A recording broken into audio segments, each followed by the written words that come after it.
Bienvenue au 205 Magazine. On a une petite soirée en coin aujourd'hui parce qu'on vous présente une édition toute spéciale. Et je suis accompagné de ma co-animatrice, Camille Dufault-Truchon. Salut. Salut. N'ajustez pas votre appareil. Non. C'est bien le 205 Magazine, même Ben, si en on fait- se trouve sur le divan. Ben vous êtes chez vous. Ben oui, Vous moi, êtes je suis dans comme à la votre- maison. Vous êtes à la maison. Je suis sur ma C'est doudou. moi, là, qui est La un peu- doudou pelucheuse. La doudou pelucheuse. D'ailleurs, ceux et celles qui auraient envie de venir la toucher, c'est au 205 rue Saint-Étienne que ça se passe. Mais aujourd'hui, ce qu'on a envie de faire, c'est vous présenter nos coups de cœur de l'année jusqu'à maintenant, nos entrevues chouchous des gens qu'on a eu plaisir à découvrir avec vous. D'ailleurs, il y a une de ces entrevues-là, je l'ai rencontrée cette semaine en shooting photo dans son atelier aux éboulements, Karine Locatelli, une artiste incroyable, qui à l'époque était à New York. Quand on l'a rencontré, oui. Quand on l'a rencontrée, elle va faire des contacts là-bas, elle va Elle s'inspirer. était en résidence d'artiste, Elle est en a résidence créé une d'artiste. œuvre pour une exposition collective. Exact. Donc, on va vous représenter cette entrevue-là. Et pour ceux et celles qui nous suivent, ben, le magazine Go Charlevoix, qui sortira le 29 mai prochain, eh bien, présentera un beau portrait de cet artiste-là, entre autres. Camille, un petit coup de cœur de ton côté? Oui, autre chose qu'on va trouver dans le magazine aussi, si on fait du pouce sur cette idée-là, c'est on a posé des questions en fait à l'auteur François Kearney, qui a sorti son livre Pénélope trouvera un titre, mais on pourrait appeler ça Bill. Oui, tout ça, c'était le titre. En effet, oui, c'est ça. Puis c'est un peu à l'image du livre, parce que on a envie de dire, oui, tout ça, ça fait partie du texte. Il y a des notes en bas de page solides. Bref, il a déconstruit. Exact. Déconstruit son projet, déconstruit son roman, déconstruit l'idée qu'on se fait de la littérature. Puis ça lui réussit, Oui. puisqu'il y a une Coup belle de cœur des réception. libraires, souvent, dans les mois qui viennent de Ça, passer. c'est des belles reconnaissances, des beaux articles aussi à Merveilleux. son sujet. Alors, on lui a parlé quand ça venait tout juste d'être lancé. Puis, on va regarder ça de nouveau. Pour ceux qui se souviennent, dans le temps des fêtes, on avait rencontré Yves Desgagnés, qui est de retour dans la région, sa région natale, qui veut faire du théâtre aux éboulements, entre autres, mais qui se donne à l'art, à la peinture, et qui prend du temps et qui a réorganisé sa carrière, sa vie, pour venir vivre dans Charlevoix. Donc, on l'a rencontré. Puis moi, bientôt, ben, je vais pousser ça encore un peu plus loin, parce qu'on va aller faire un road trip ensemble, et on va se promener, puis là, on va s'amuser, parce que c'est un gars généreux, ricaneux et inspirant, je pense. Donc, j'ai bien hâte de voir. Donc, on vous présente cette entrevue-là qu'on avait diffusée dans le temps des fêtes. On est dans les mots en E, fait que j'ai envie de rajouter chouineux, si on est Ah! très charlevoisien. Oui, oui, oui. Je pensais que vous faisiez un lien avec votre prochaine... Est-ce que c'est chouineux? Qui est chouineuse dans les prochaines? Je suis pas sûre. Je suis pas sûre qu'on puisse dire ça de Nadia Murray. Non, avec Nadia, qui elle n'est pas chouineuse. C'est non. plutôt carré. Ouais. Tu sais, elle a une tête sur les épaules, puis ça sent Exact. cette fille-là. Exact. Avec qui on travaille sur toujours la révision du magazine à chaque année. C'est elle qui vient jeter son œil final pour s'assurer que du niveau du français, ça tient la route, que je tiens la route Ben, de ce que côté-là, nous parce tenons- que, ouf, des fois, on fait ça Que vite. nous tenons puis, toute la route. on regarde pas l'œil tout le temps sur les fautes de français. Puis elle est là pour son bon regard, mais c'est une fille aussi qui a tellement de beaux projets à elle, qui lui appartiennent, des projets solo de créativité, mais surtout en lien avec les autres. Elle travaille toujours avec les autres. Nadia, je pense à son projet Le Dôme, qui travaille avec des Entre étudiants à étudier les paroles de chansons québécoises, puis décortiquer ça sous le point de vue de la littérature. Puis aussi, on l'a rencontrée cette année quand elle venait de sortir un petit album pour enfants qui s'appelle Edgar et Laura, Oui. ou Laura et Edgar, je les Clin mélange d'œil au toujours de magazine, côté. Encore une fois. On va en parler encore un petit merveilleux.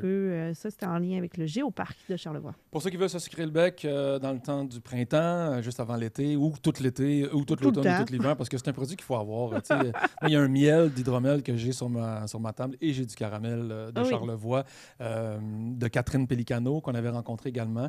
Une fille allumée, pleine de couleurs, pleine de soleil, pleine de lumière.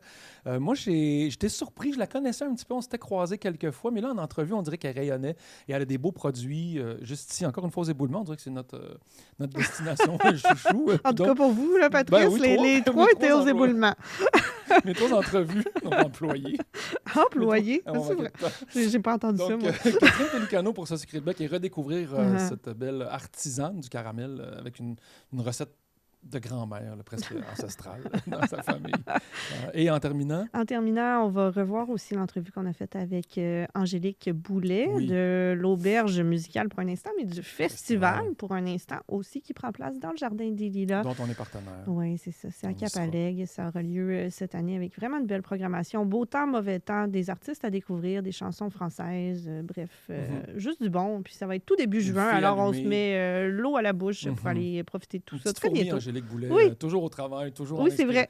très créative, puis très reconnaissante de son Oui. milieu et des gens avec qui elle travaille. On le sent, une belle générosité. On sent qu'ils ont réussi à tisser des liens très rapides avec tout le monde dans la région, avec la communauté. Ça fait pas si longtemps que ça qu'ils sont installés à Cap-Alec. Puis il y a C'est vrai. pourtant toute une belle gang qui Très porte cet implanté, événement-là. presque enraciné, comme Ah. les lilas. Bref. Donc, une belle émission pour vous en perspective. On espère que... Écoutez, faites comme nous, détendez-vous, trouvez votre peluche douce ou votre doudou préféré et profitez de ces coups de cœur-là, de cette édition spéciale coup de cœur entrevue du 205 Magazine 2024-2025. Merci Camille. Merci Patrice.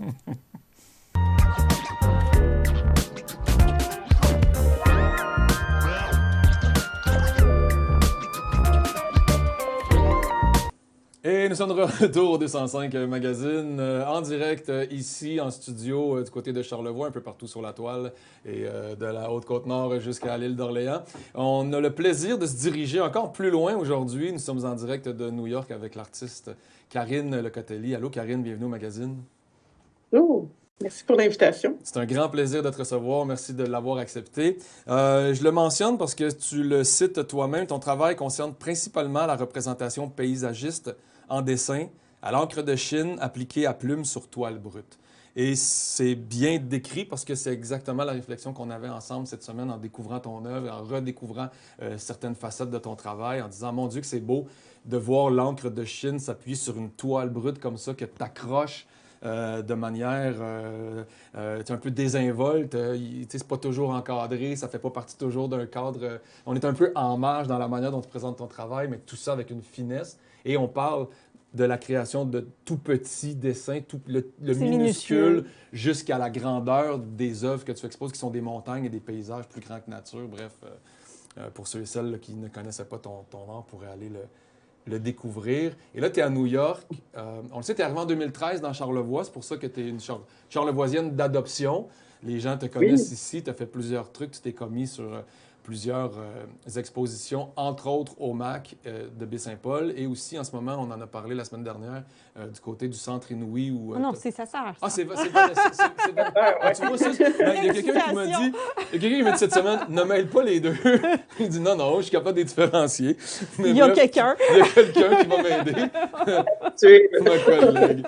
Donc, la raison pour laquelle tu es à New York en ce moment, est-ce que tu peux nous expliquer un peu comment ça fonctionne et qu'est-ce que tu vis comme expérience artistique?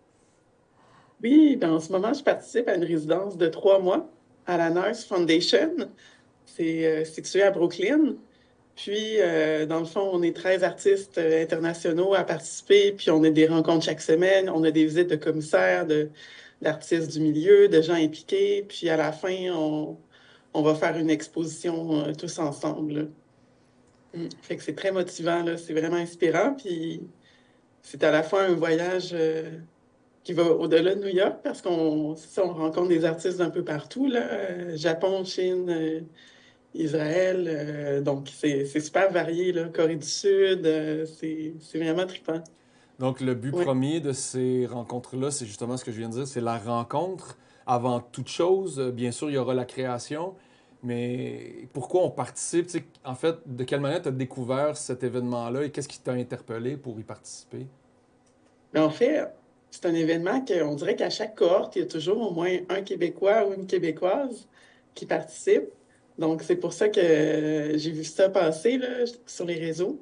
Puis, c'est pour ça que j'avais envie de le faire. Puis, en étant sur place, c'est tellement stimulant tu sais, mettons, d'avoir étudié telle œuvre en histoire de l'art, de suivre tel artiste qu'on admire. Puis là, tout à coup, de tomber sur une galerie d'art qui présente son travail par hasard. Je trouve qu'il y a une espèce d'abondance dans le milieu artistique où on se sent vraiment comme là où on doit être. Là. Tu sais, c'est vraiment inspirant. Fait que je dirais que de se nourrir à la fois des rencontres, de se nourrir du milieu des arts, de toute l'offre culturelle surabondante, là, qui est vraiment importante. Le côté cosmopolite aussi, qui est là à tous les niveaux. Là. C'est vraiment trippant. Oui. Il y a tellement de démarches différentes en art actuel, en art contemporain. J'imagine que les 13 artistes qui êtes là, c'est complètement dans des directions éclatées. On s'en va dans différents médiums, dans différentes façons de voir les choses. Puis souvent, on se rend compte qu'il y a des mêmes thèmes qui sont abordés par tout le monde de façon complètement différente dans la forme, mais dans le sujet, on s'en va vers les mêmes idées, on voyage vers les mêmes idées. Toi, c'est quoi le message que tu veux faire passer là, à travers les œuvres sur lesquelles tu travailles en ce moment? C'est quoi ta démarche? En fait, moi, comment je décris ma démarche, là, je pense que vous allez aimer ça, parce que ce que je dis tout d'abord, c'est que j'habite dans une région qui est très différente d'ici, une région plus particulièrement dans un village, le village des Éboulements, avec 1400 habitants. Puis j'habite une région qui a vraiment une tradition là, de peinture et de dessin en plein air depuis plus de 100 ans.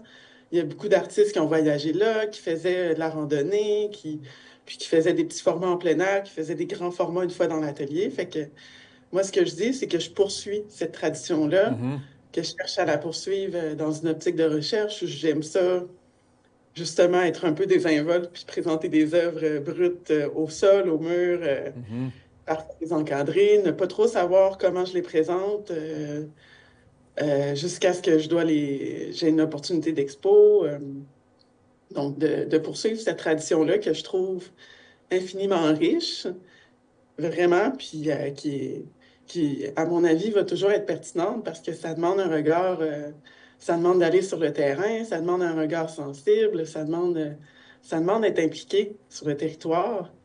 Puis, il y a infiniment de la matière, là, je pense. Puis, je trouve que c'est vraiment intéressant de penser à comment les artistes le faisaient il y a 100 ans, comment René Richard a pu le faire il y a quelques décennies, puis comment on peut le faire aujourd'hui. Tu sais, ça donne des visions d'un même territoire qui sont vraiment uniques puis pertinentes, je pense. Moi, je sens deux choses en t'écoutant en ce moment. Un, le respect des œuvres qui t'ont précédé, des artistes qui ont existé. Le grand bonheur que tu as de nous le présenter et tu sembles vraiment être sur ton X de par ce sourire-là que tu as à expliquer ta démarche et ton œuvre. Puis là, je ne serais pas capable de la formuler ma question et Camille le sait que des fois, je vais peut-être embarquer. Je vais peut-être prendre le relais. Ça va être une question relais. Tu fais ce que t'aimes. Tu as découvert, j'aurais le goût de t'entendre pourquoi l'encre de Chine, pourquoi partir de ce médium-là, mais tu as découvert un art qui est le tien, tu as du plaisir à le faire. Et j'aimerais comprendre comme artiste comment tu perçois l'environnement culturel dans lequel tu évolues, c'est-à-dire tout ce milieu-là d'œuvres d'art, il y a de galeries, d'autres artistes, on le sait, il y a plusieurs niveaux aussi, il y a de la richesse à travers ça. J'aimerais t'entendre sur ta place dans cet univers-là comme très particulier, puis j'imagine, tu me diras si je me trompe, mais difficile à saisir aussi, puis à comprendre on est où, puis on est qui à travers tout ça. Est-ce que je me trompe? Oh oui, vraiment, je pourrais en parler longtemps parce que je trouve qu'en premier lieu, mettons, je trouve que dans les études en art, on ne nous outille pas à naviguer dans ce milieu-là. On nous apprend à faire de l'art, mais on ne nous apprend pas à faire des demandes de sub, à vraiment écrire des projets, inclure un budget et tout. Tu sais, c'est un travail qui demande tellement de chapeaux, c'est vraiment comme si tu étais un travailleur autonome. Ben, en fait, tu deviens travailleur autonome, ça, on ne nous l'explique pas. Puis ça, c'est à peu près 50% du travail, je dirais. Fait qu'on est loin de la romance de l'artiste qui est toujours en train de travailler dans son atelier, tu sais, puis dans la solitude, non, tu sais. Puis il faut aussi voyager, il faut aussi se déplacer, il ne faut pas juste rester à la maison, il faut être, à mon avis, il faut être actif sur les réseaux sociaux aujourd'hui. C'est comme tout un pan qui s'apprend beaucoup, puis je trouve que j'ai l'impression qu'à 33 ans, OK, là, je commence à comprendre bien comment naviguer dans tout ça. Ben, tu sais, je trouve que ce dont je suis fière dans mon parcours, c'est que à 21 ans, j'ai déménagé dans Charlevoix. Excusez, je vais reprendre. Il y a des petits microbes partout en hiver. Même à New York. Oui, à 21 ans, j'ai déménagé dans Charlevoix. Puis, alors que toute ma cohorte à Québec déménageait à Montréal, tu sais, en se disant que c'était là qu'il fallait aller quand tu étais artiste. Puis, tu sais, ça m'embêtait un peu. Je me disais, je fais peut-être pas la bonne chose, mais tu sais, pour moi, avant tout, c'était habiter dans mon sujet. C'est vraiment de vivre, de voir mon... Excusez, je vais aller prendre de l'eau. On voit des belles images, justement, à l'écran durant ce temps-là de l'exposition qu'il y a eu au MAC, au Musée d'art contemporain de Baie-Saint-Paul, où tes œuvres, Karine, étaient en relation avec les œuvres de... C'était René Richard qui était là aussi, qui était exposé? Oui, mon Dieu. c'était tellement un grand honneur. René Richard, c'est un artiste que, pour moi, c'est un des artistes les plus marquants au Québec. Plus jeune, je recopiais ses œuvres. OK. C'était vraiment... son parcours m'inspirait. Le livre La montagne secrète de Gabriel Roy, inspiré de sa vie, me nourrissait. C'est dans mes meilleurs livres. Fait que c'était vraiment un honneur. Puis de mettre de l'avant ses dessins qu'il faisait sur le territoire, ça, c'est rare que ça arrive. Je trouve qu'il y a quelque chose d'encore plus intéressant dans ses dessins. Il y a vraiment quelque chose de sensible, quelque chose de, je sais pas, qui est vraiment unique. J'étais contente qu'on mette de l'avant ses dessins. Vraiment.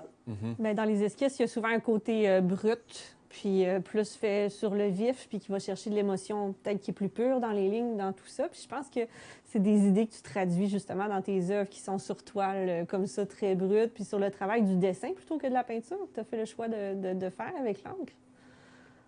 Oui. Tu sais, moi, je voulais vraiment être minimale. Côté équipement, d'avoir une plume, d'avoir de l'encre, d'avoir un rouleau de toile que je peux voyager avec. Je peux plier. C'est pas trop fragile comme le papier également. Fait que pour moi, c'était vraiment une approche minimale qui me permet de voyager. Puis en plus, qui permet d'explorer plein de façons après de le présenter. Encadré, non tendu, tendu au sol, au mur. Donc, c'était vraiment aussi pour être pertinent être pertinent et facile pour voyager. Puis je trouve qu'il y a quelque chose d'un peu qui va à contresens aujourd'hui, où on est tellement dans les technologies, on nous encourage à être tellement, je ne sais pas, entouré d'objets, à pousser plein de choses. Mais moi, d'avoir juste ma plume, il y a quelque chose pour moi qui fait un peu hors temps. Ben, la démarche est belle, mais tu le mentionnes, de t'éloigner de la ville de Montréal, c'était vraiment un truc quand même particulier. On le sait, là, on dit toujours c'est en ville que ça se passe, les contacts, les galeristes, les 5 à 7, tu sais. T'as vraiment joué à l'envers de ça. Et encore une fois, au niveau technologie, là, c'est surtout la photographie, la projection, le 3D, le multimédia. Tu restes avec ton encre et ta plume, avec ta toile. Il y a vraiment quelque On adore. On adore. Ceci dit, on adore ça. Je trouve ça magnifique. Puis, à travers ta présence en ce moment à cette résidence-là new-yorkaise, est-ce que tu as des objectifs précis ou tu laisses ça aller au niveau de la rencontre ou est-ce que tu sais un peu qu'est-ce que tu veux offrir comme création au final? Ben, j'avais des objectifs, je dirais, de présenter mon travail davantage aux États-Unis. Fait que finalement, ben, objectif atteint, là, je vais passer 5 mois aux États-Unis cette année, dans différents endroits. Puis je vais également revenir pour une foire là, en art contemporain en mai à Ah New ouais. York. Fait que Ah ouais. c'est déjà ça, mais j'aimerais ça que ça puisse se poursuivre là, éventuellement. Là. Ouais. Ben, on dirait qu'il y a quelque chose de sensible aussi au niveau de la culture et de l'art, d'être dans la grande pomme, là. Est-ce qu'on sent que c'est un pied dans une ville qui peut permettre vraiment une explosion de la diffusion de ton art? Est-ce que tu le sens un peu comme Puis ça? qui l'a permis à tellement d'autres artistes dans Ouais. le passé aussi.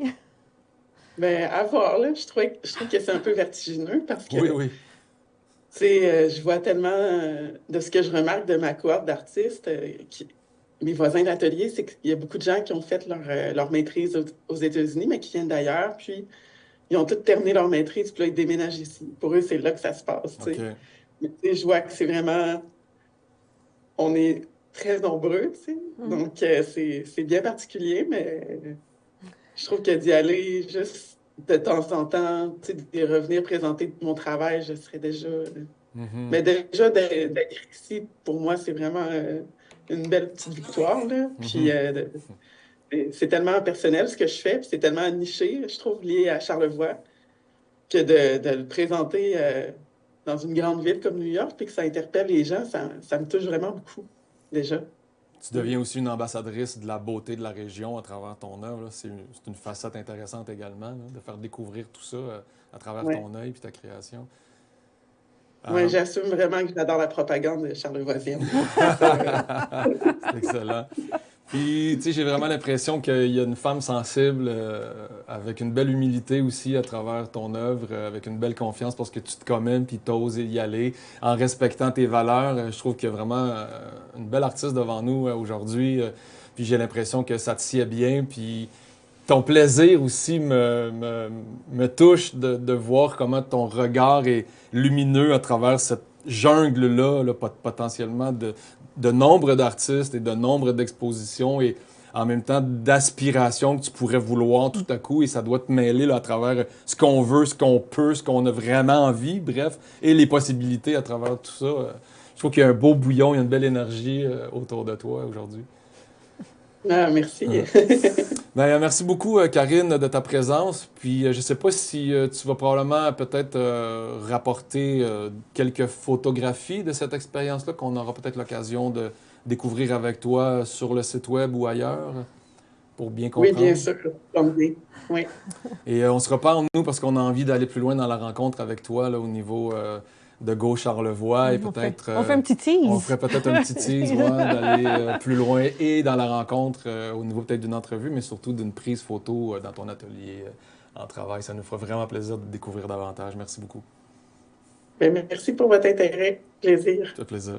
Karine Locatelli, qui est à New York en ce moment, en résidence d'artiste, et on a bien hâte de voir qu'est-ce qui émergera de tout ça. On lui souhaite le plus beau, surtout, et ce qu'elle désire à travers cette démarche-là. On poursuit au 205 Magazine. On a de belles sorties à vous proposer pour terminer l'émission avec vous, et encore du beau, toujours du beau.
En entrevue, cette semaine, on est bien heureux de recevoir François Kearney, que vous connaissez potentiellement sous d'autres acronymes.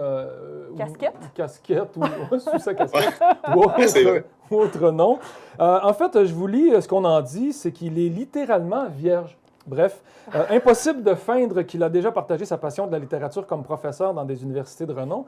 Kearney ou Kearney, après avoir été entraîneur, plongeur, sauveteur, siphonneur d'aluminium, vendeur de disques, DJ et travailleur de rue, gagne maintenant sa vie pauvrement comme enseignant, c'est moi qui ai rajouté pauvrement, comme enseignant d'adaptation scolaire auprès d'ados et qui n'a pas à transmettre son enthousiasme concernant l'usage des notes de bas de page. Bref, on le reconnaîtra qu'il y a un grand enthousiasme à y ajouter des notes de bas de page. Eh bien, l'écriture de Pénélope trouvera un titre à débuter sur les rives du Mékong et s'est achevée en bordure de celle du Saint-Laurent dans son Charlevoix d'adoption. Et je vous fais exemption de mes propres notes de bas de page suite à cette introduction. Salut François Kearney, bienvenue au 205 Salut. Magazine. Ça va bien? Vous allez bien? Oui. Yes. Écoute, est-ce que tu te sens comme une star internationale à faire entrevue par-dessus entrevue depuis les semaines précédentes? Non, pas vraiment. Je me sens même pas comme une star locale. Ah, et pourtant, on parle de vous. Ben là, je vous vois. Là, Vous êtes rentré en vouvoiement Radio-Canadien, Patrice. Ouais, j'aime le vouvoiement de la journée d'encore jeune ou de la soirée d'encore jeune, ce vouvoiement-là. Mais vous, François, avec le vous, la petite voix de tête. Bref, mais quand même, est-ce que vous êtes heureux? Est-ce que tu es content de ce qui se passe autour de ce roman? Est-ce que tu vis bien là, tout l'achalandage médiatique là, qui a lieu autour de toi? Ben oui, je suis content, puis je le vis bien parce qu'en fait, c'est quand même assez relax. Aujourd'hui, c'était une grosse journée, mais c'est pas comme si à chaque jour, là, je passais à la télé ou à la radio. Puis c'est quand même assez local. Il y a eu certains trucs qui sont sortis là, à Radio-Canada, à la radio, au moment où le livre est sorti, mais non, je le vis bien, je suis content, puis j'ai du temps pour ça, donc j'en profite. Mm-hmm. Tu as pris une année d'ailleurs pour ça, pour prendre le temps d'aller t'occuper concrètement de ce lancement-là, parce que je pense que c'est quelque chose que tu chérissais depuis quelque temps et que tu avais envie d'y mettre du temps et de l'investissement. Cette année-là, tu crois qu'elle va t'apporter aussi l'envie, là je pense que je suis déjà trop loin, on reviendra à l'entrevue, mais l'envie d'en écrire d'autres ou simplement de prendre du temps pour toi, ta famille, tes amis et ce roman? Ben, c'est un peu tout ça. Il y a plusieurs années où j'ai essayé de combiner là, travail puis écriture. Je trouvais ça quand même des fois essoufflant. Puis j'aurais pas pu défendre mon livre comme je peux le faire là en allant dans les salons puis accepter une entrevue un vendredi matin, mettons, si j'avais travaillé. Donc j'ai pris une année, mais c'est pas juste pour ça. C'est aussi pour prendre ça plus relax, passer du temps, prendre l'air. Avoir l'impression que je peux justement, si je veux écrire, ben que là, j'ai du temps pour le faire, puis que ça ne sera pas comme une surcharge, mettons, de travail. Là. Ça va juste être pour le fun. Ça prend de l'espace mental, je pense, pour écrire. Ça prend du temps, ça prend tout ça. C'est peut-être pour ça que ça a commencé en voyage, en fait. Oui, tout à fait, exactement. Parce qu'en voyage, on a du temps. J'avais lu pas mal ce que j'avais apporté comme roman, puis là, ben, il fallait que je me trouve un projet pour passer ce temps-là. Puis ça faisait longtemps que j'avais en tête d'essayer d'écrire un roman, puis je ne savais pas vraiment dans quoi je m'embarquais, mais c'est en voyage que j'ai commencé à... Puis je me suis comme un peu laissé aspirer par tout ça, puis fait que là, ça a donné le livre dont on parle aujourd'hui. Et ce voyage-là, justement, on le sent dans le début du livre, sans vouloir donner toute l'histoire, mais il y a un peu de ça. D'ailleurs, c'est dit dans la note en bas de page que l'auteur y est allé pour vrai. Oui, exactement. Ben, quand je l'ai commencé, j'étais en Thaïlande, puis je me suis dit, bon, on va démarrer le roman en Thaïlande. J'avais les décors autour de moi, puis j'étais en plein là-dedans. Donc, on a commencé ça là-bas. Puis après ça, ben, je suis revenu par ici, au Québec. Fait que l'histoire, après ça, revient au Québec, au Saguenay. Les deux endroits, l'endroit que je connais le mieux quand même encore. Et François, c'est l'histoire d'un stylo, en fait, qui parcourt plusieurs mains, plusieurs vies. Est-ce que, pour moi, ce qui me brûle les lèvres, de ce qu'on reçoit comme texto là, sur Facebook, et les gens veulent, veulent la réponse, est-ce que ce crayon existe vraiment et si oui, où est-il? Oui. Ben, en fait, je ne sais pas pour vous, mais moi, j'ai une relation quand même assez particulière avec les stylos, c'est-à-dire que je les perds, je les égare, je les vole peut-être sans même m'en rendre compte à des collègues ou même à des élèves. Des fois, j'ai un stylo dans mes mains, puis je vois qu'il y a des initiales écrites ici. Je ne sais pas c'est qui. Donc, mais en fait, le stylo, c'était un prétexte pour entrer dans la vie des personnages qui utilisent le stylo. On l'a baptisé Bill. C'est pour ça que dans le titre, il y a le mot Bill. Donc, quand Bill passe entre les mains d'un personnage, ben là, on met la lumière sur ce personnage-là. Donc, ça peut être un peu n'importe quel stylo. Puis j'avais aussi peut-être un peu l'inspiration que mon père, à la retraite, il tournait des stylos. C'était un projet qu'il faisait. Il était artisan, puis il tournait du bois, puis il faisait des stylos.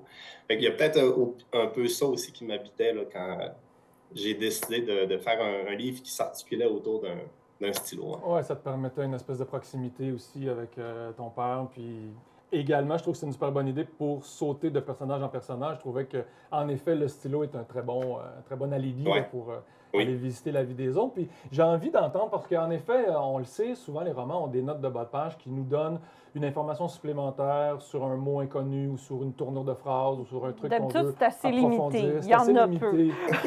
Là, c'est une gymnastique, on doit dire. On passe en haut de la page, en bas de la page, on tourne de page, on revient. Ben, moi, je veux savoir d'où nous vient ton bonheur et ton plaisir du bas de page. Puis on en parlait ensemble quand on s'est rencontrés récemment cette semaine. C'est un peu une aparté. C'est comme si l'auteur, tout à coup, s'adressait à nous directement pour renchérir un truc puis s'amuser aussi. C'est une façon d'être présent. Une façon d'être présent, peut-être, oui. Ben, c'est vraiment, comme tu dis, c'est des parenthèses, en fait. Puis au départ, quand j'ai écrit le manuscrit, il n'y en avait aucune. C'est pas parce que j'ai ajouté 320 nouvelles idées, c'est que tout était dans le texte, c'était imbriqué.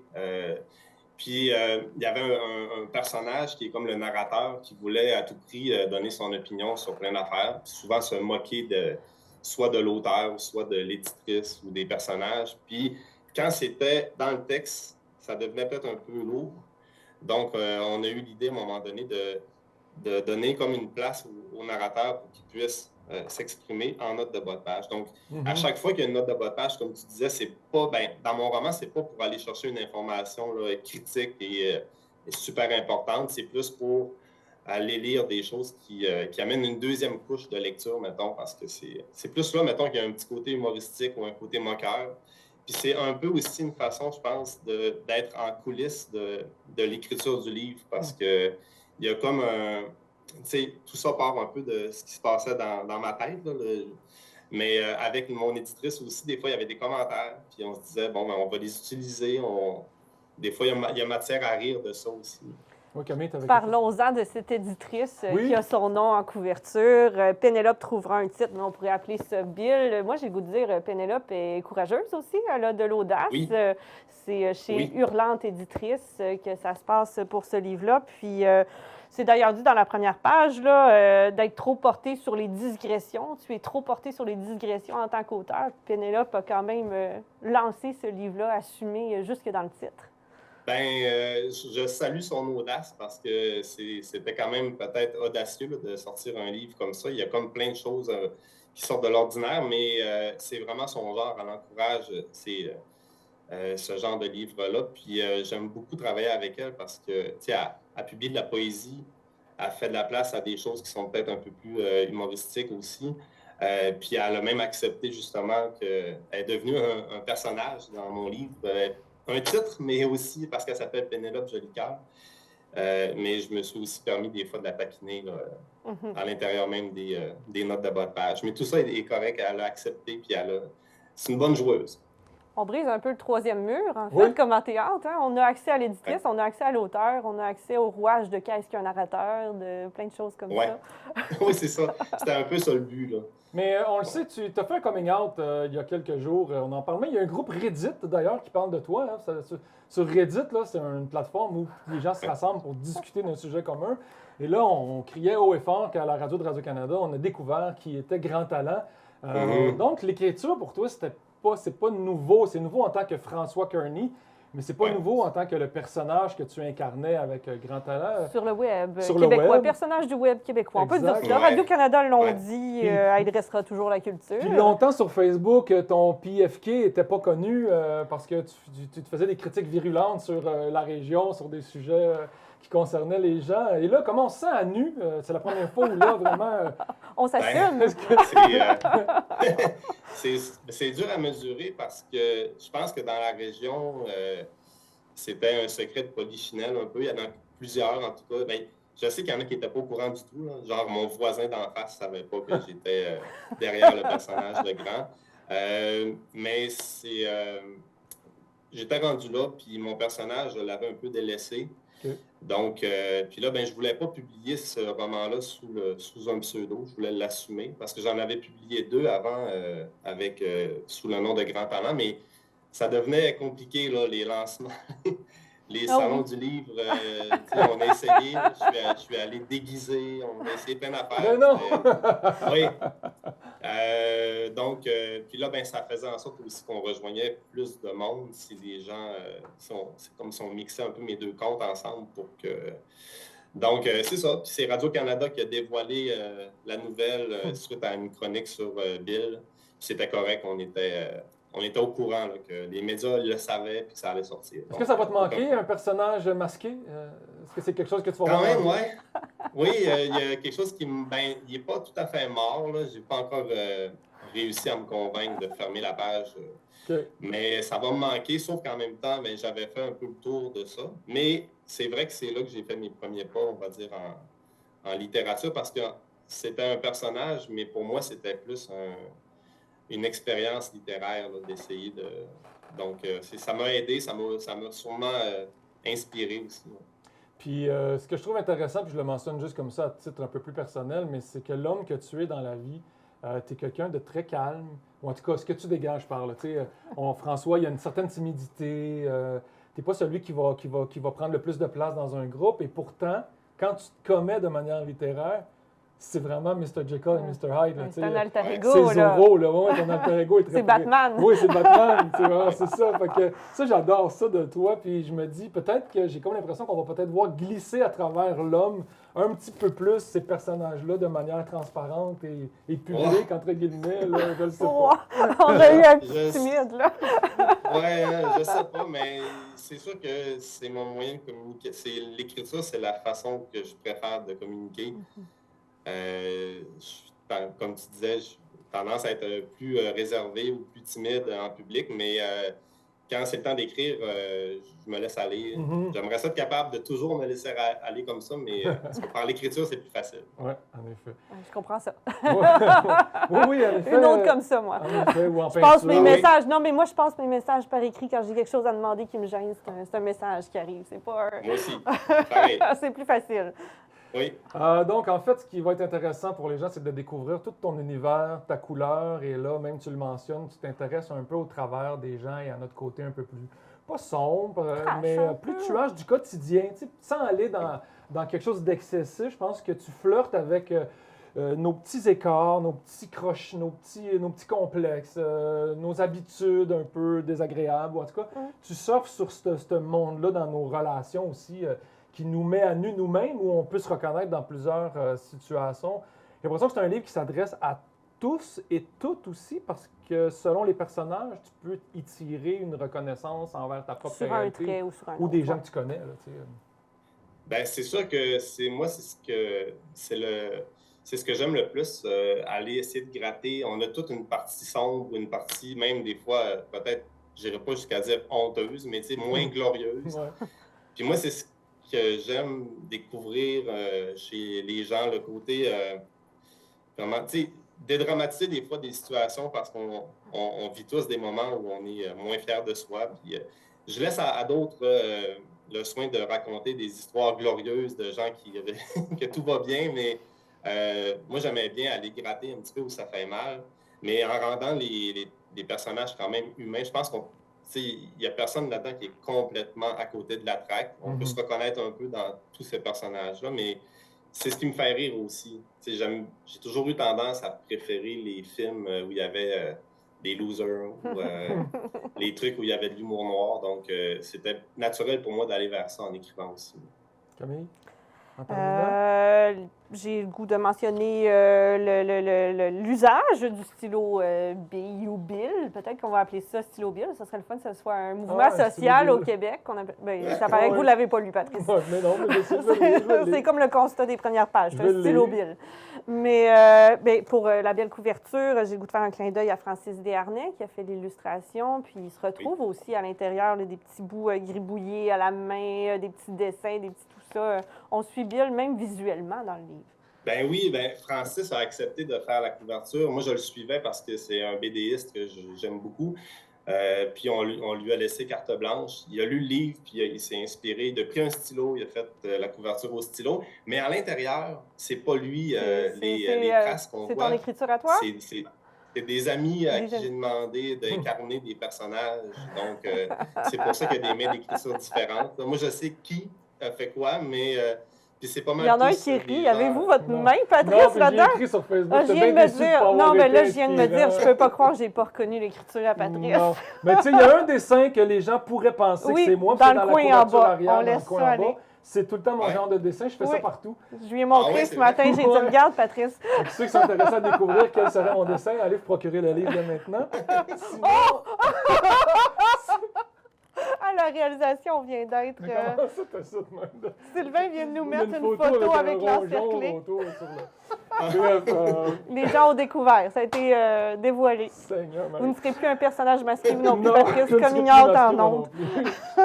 Bref, en terminant, on est en direct et tu as fait ton lancement il y a un mois environ du côté du Quai des Brumes, là, un endroit mythique là, sur le plateau Mont-Royal. Je pense que ça s'est bien déroulé. Ma fille, d'ailleurs, a eu le grand bonheur de pouvoir aller te saluer.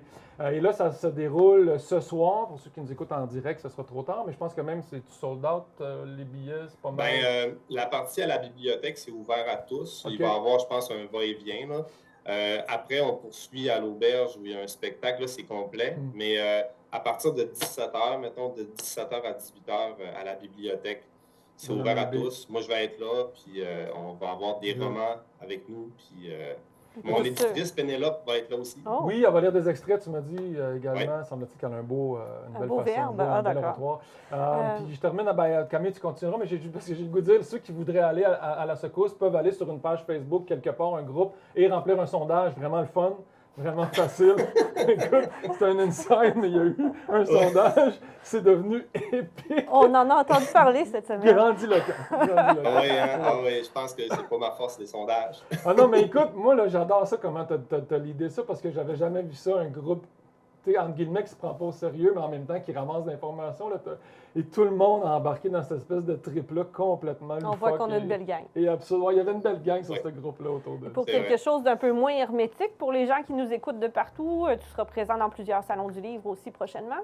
On parle de l'Estrie. Oui, j'ai commencé au Saguenay, je suis allé en Estrie. Là, je pense que le prochain, c'est Montréal, mais à date, je pense aller pas mal faire le tour. J'irai peut-être pas à tous les salons du livre parce qu'il y en a beaucoup. Mais certainement, là, puis je trouve ça quand même le fun. Je savais pas trop à quoi m'attendre. C'était ma première expérience, mais c'est toujours intéressant de voir des gens qui se déplacent. Puis on rencontre, ça nous permet de rencontrer nos lecteurs aussi, rencontrer d'autres auteurs. Fait que, il va y avoir des salons qui s'en viennent. Là. Mais je connais pas toutes les dates, mais je sais que le prochain, c'est fin novembre à Montréal. Le temps file, puis j'ai envie de te demander comment tu trouves ça, la relation avec les gens, aller sur des salons, puis vraiment avoir cet échange-là avec le public. Ah, c'est super. C'est sûr que j'ai commencé au Saguenay, puis c'est mon coin, c'était mes amis, ma famille. Mais même à Sherbrooke, j'ai rencontré des gens que je connaissais pas, puis c'est toujours le fun. Ils viennent te parler, tu as un échange avec eux. J'adore ça. C'est un baptême dans le monde des auteurs. Oui, exact. Bon, deux dernières choses pour moi. Tu sais, que Pénélope, moi, ça m'a sonné. Il y a une Pénélope qu'on connaît au Québec, c'est Pénélope McCoy. Est-ce qu'elle s'est sentie interpellée puis est-ce qu'elle a lu le livre? Tu sais-tu, y a-t-il une réponse? Je pense que non. Okay. Peut-être que oui, en fait, j'ai aucune idée, mais c'était vraiment pas à elle que je pensais. Ça m'a sonné ça. Pénélope trouvera un titre. Tu dis, c'est Pénélope en radio qui va nous trouver un titre littéraire sur une babelle. On pourrait lui faire envoyer. On pourrait lui faire envoyer à la radio. On pourrait envoyer. Puis ma dernière question, c'est est-ce que Bill aura une suite? Est-ce qu'il y aura une trilogie de Bill? Et je pense pas que Bill va avoir une suite, mais j'ai d'autres idées là, de trucs. Je sais pas encore où me garrocher. J'ai comme trop d'idées. Mais oui, il va y avoir sûrement un autre roman ou peut-être j'ai des idées peut-être de recueil, de nouvelles ou de poésie. Je ne sais pas trop, mais je pense pas que Bill il va avoir une suite. En tout cas, pas pour l'instant. Okay. Bon, mais c'est dit, il faut lire celle-là. Oui. J'ai hâte de le finir. Oui, ben, j'ai donné un bon coup, là. Je partirai avec. Elle me l'a dit, Yann, je suis déçu de te le laisser, puis moi, je l'oublie. T'imagines-tu, la caméra?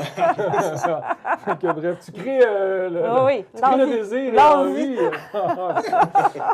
Donc, voilà, puis l'année prochaine, ben, tu retrouves ton rôle, tu retombes sur tes pieds, entre guillemets, et tu reviens à l'école, j'imagine, ou ça aussi, c'est pas certain? Tu veux peut-être partir probablement, là, on va voir ce qui va se passer. Là. Je me donne une année pour explorer ce qui peut arriver avec l'écriture, mais c'est certain que j'ai pas l'intention de quitter l'enseignement nécessairement. Là. C'est comme une pause que je fais, mais on ne sait jamais. S'il y a des choses qui s'offrent, puis que je me rends compte que l'écriture pourrait être...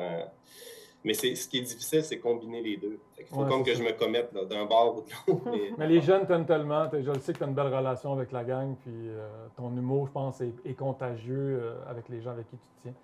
Merci beaucoup, François. Merci à vous autres. Merci beaucoup de ce temps-là. Puis on te souhaite plein de belles committitudes. Tu vas me dire que ça n'existe pas? Committitudes. On se commet plusieurs fois. Ça se plein de committitudes. Moi, je vais avoir mon dictionnaire. Oui, mais c'est comme les péronismes. Il va y avoir les gagnonismes un jour. Oui, c'est ça. Donc, merci. On va être là ce soir. On va prendre des belles photos. On en reparlera la semaine prochaine de ce lancement local. Puis j'aurai l'occasion de temps. Peut-être qu'on pourra échanger rapidement. Oui. Lisez quelques pages, qu'on puisse en parler. Tout à fait. Merci, François. À très bientôt. Ben oui, à tantôt. Salut, bye. Oui, à tantôt. Bye. On fait une courte pause et on poursuit ce 205 Magazine.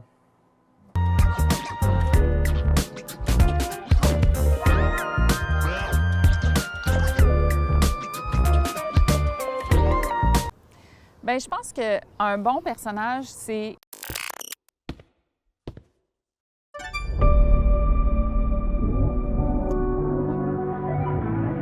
Un personnage, il faut que ce soit quelqu'un d'attachant auquel tu peux t'identifier. Comme je vais te donner un exemple d'un vieux film que peut-être que le public n'aura pas tout vu, mais Pulp Fiction.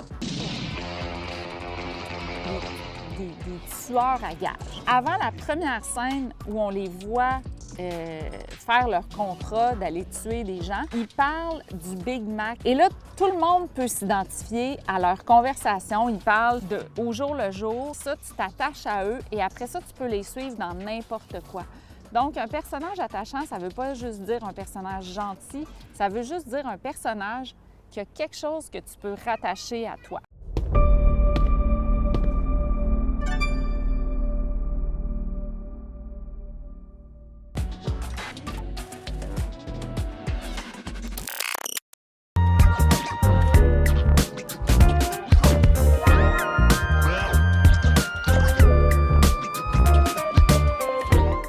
Ensemble avec nos invités, aujourd'hui, on a le grand bonheur de recevoir Yves Desgagnés, qui est porte-parole du prochain Salon des métiers d'art organisé par la Corporation des métiers d'art de Charlevoix. Yves Desgagnés, bienvenue au 205 Magazine. Hey, merci, mes chers amis. Très heureux d'être ici. Un grand plaisir de te recevoir. Écoute, c'est ridicule, mais parce que souvent, on fait des ouvertures, on fait la nomenclature de trucs, on fait un peu l'éloge du CV. La chose qui m'a frappé le plus, c'est recrue de l'année à la LNI en 1979. Faut pas que tu dises ça. Je faire croire au monde que je suis né en 85. Mais bon. Mais t'as l'air plus jeune que moi. Oui. J'ai frappé 50 ans, moi, cette semaine. Mais c'est drôle ce que tu dis là parce que moi, ça a été probablement la période la plus importante de ma vie. Ça a été la Ligue nationale d'improvisation. J'en suis convaincu. Et alors, en 1977 est née la LNI et j'ai assisté comme spectateur au tout premier match de l'histoire de la LNI. Et j'ai joué dans le deuxième match à vie de la LNI. J'étais à ce moment-là étudiant à l'École nationale de théâtre et le grand génie Robert Gravel, feu Robert Gravel qui nous manque, l'inventeur avec Yvon Leduc de ce jeu incroyable, avait décidé de prendre 2 étudiants dans les écoles de théâtre à l'époque, Sainte-Thérèse, le Conservatoire et l'École nationale, et j'avais été désigné pour représenter l'École nationale en 77, ça. Et ça a été pour moi une école incroyable à LNI. J'ai été très actif de 77 en 1986. J'avais eu l'honneur d'être... C'était quoi déjà, tu dis, en 79? Recrue de l'année. J'avais été le recrue. Mais ça m'a frappé parce que moi, je suis un jeune qui a grandi avec la LNI à Télé-Québec. Ben oui. Ça a été marquant. Je peux croire que de faire partie... C'était mon rêve quand j'étais à l'école de théâtre de sortir de l'école à Sainte-Thérèse puis de jouer pour la LNI, mais finalement, ma vie... L'as-tu fait? Oui, j'ai fait de Sainte-Thérèse, mais j'ai pas fait de la LNI, non. Non, comment ça? Ben, je le sais pas, en fait. Parce que j'ai pas été vers ça, potentiellement, aussi. J'ai pas... Ouais, c'est ça. T'as des rêves, il faut... On Il y fait avait des choix. toutes sortes d'équipes à la LNI, puis il y a toutes sortes de groupes, puis c'était très démocratique, tout le monde y pouvait... Oui, puis Diane Lefrançois, Sophie Caron, c'est des amis à moi qui ont été dans la LNI, puis qui ont eu des belles périodes, bref. Oui. Et ça, la LNI, en complétant, c'est que ça m'a été utile toute ma vie. Quand je suis dans une situation où je me dis comment je vais me débrouiller, et je te jure, encore aujourd'hui... OK, improvisation qui a pour titre Entrevue avec Patrice et Camille. Oui. Alors, et puis là, je suis capable de me débrouiller si je me mets ça dans ma tête. C'est le titre de l'improvisation. Un joueur des bleus, 2 joueurs des rouges. C'est ça. Et puis j'ai fait, moi, un paquet de tournées en Europe avec la LNI. On allait former des gens en France, en Italie, en Suisse, en Belgique. Ça a été des années terribles. Et je le redis une dernière fois, Robert Gravel a changé la culture au Québec. Puis malheureusement, il est décédé rapidement d'une crise cardiaque à 53 ans. Puis moi, il me manque quotidiennement. Ah, mais voilà. C'est un beau salut à M. Gravel. Je ne m'attendais pas à ce qu'on aille là, mais je trouve ça fantastique, la boucle de cette ouverture. Yves Desgagnés, les gens te connaissent, t'ont vu sur l'écran, sur le grand écran, sur le petit écran. Mais là, on se dit, ben mon Dieu, Yves Desgagnés, OK, on le savait, Charlevoix, c'est ta vie, mais tout à coup, il est ici, permanence. Oui. On vient prendre une retraite. Non, on a d'autres projets de vie, on est en... Oui, c'est ça. C'est que tout à coup, tu te lèves un matin, tu te rends compte qu'il y a une échéance à la vie. Tu sais, qu'on le veuille ou non, même si on vit en se disant non, moi, ça ne m'arrivera pas. C'est les autres qui sont malades, puis c'est les autres qui meurent. Moi, ça ne m'arrivera jamais. Hein? En dedans de nous, c'est ce qui nous fait qu'on se lève à tous les matins. Mais en réalité, c'est pas ça vraiment la réalité. Et imaginez-vous donc plutôt qu'il y a une dizaine d'années, quelqu'un m'écrit. Puis il me dit, écoutez, M. Desgagnés, je crois que j'ai la maison dans laquelle vous êtes né. Et moi, je suis l'11e de 11 enfants chez moi. Et je suis natif des éboulements. Et j'ai eu la... Et puis il dit, je dois vendre cette petite maison-là. Et j'ai racheté la petite maison dans laquelle je suis né. Je l'ai restaurée, rénovée. En fait, une équipe a fait ça pour moi. Et je me retrouve aujourd'hui dans la petite maison dans laquelle je suis né. Et j'ai décidé d'aller au bout de mon fantasme qui n'était pas le théâtre, je le disais hors d'onde avant l'émission, qui était de faire de la peinture. J'aurais voulu être un artiste peintre. Et l'année où je me suis inscrit aux Beaux-Arts, en 1975, ils fermaient. Les Beaux-Arts fermaient et étaient annexés à l'Université du Québec à Montréal. OK. Et je n'avais pas envie d'aller dans une université avec 4000 étudiants. Je voulais aller dans une petite école d'art avec des artistes incroyables. Et une de mes amies me dit, ah, écoute, elle dit, moi, je vais me présenter à l'École nationale de théâtre. Elle dit, ils donnent des cours, eux autres, elle dit, pour des décors, des costumes. Puis elle dit, comme tu aimes les arts visuels, tu pourrais peut-être t'inscrire. Mais elle dit, viendrais-tu me donner la réplique à mes auditions? Parce que, comme on sait, les spectateurs ne le savent pas, il faut passer des auditions pour rentrer dans ces écoles-là.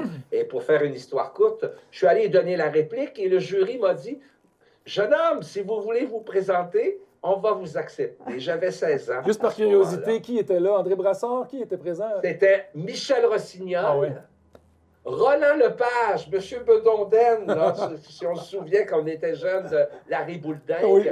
Et il y avait un autre homme qui s'appelait André Pagé, qui était le directeur à ce moment-là, il est décédé maintenant, de l'École nationale de théâtre. Okay. C'était les trois jurys qui étaient là. J'ai dit, OK, je vais essayer ça. Puis finalement, j'ai passé ma vie dans le théâtre que j'ai adoré. Est-ce que tu as toujours pratiqué la peinture en à côté? Non, j'ai abandonné ça. Je l'ai repris, la peinture, à la pandémie, mon cher ami.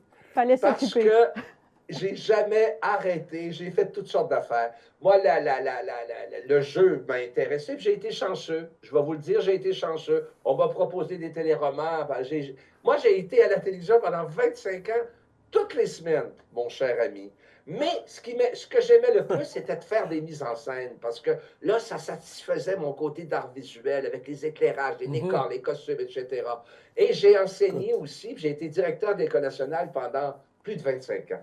Ben, la liste est longue si on va sur le site. Oui, j'ai fait ça d'affaires. Écoute, j'étais un touche à tout parce que pour moi, il n'y a pas de hiérarchie dans la création. Et c'est la raison pour laquelle j'ai accepté d'être le porte-parole du Salon des métiers d'art. Allons-y. Ben, c'est tout concordance avec ton amour des arts visuels et de la création. Oui, et de la création. Moi quelqu'un qui fait une courte pointe incroyablement agencée, pour moi, ça a autant de valeur qu'un grand artiste, que Léonard. La création, c'est la création.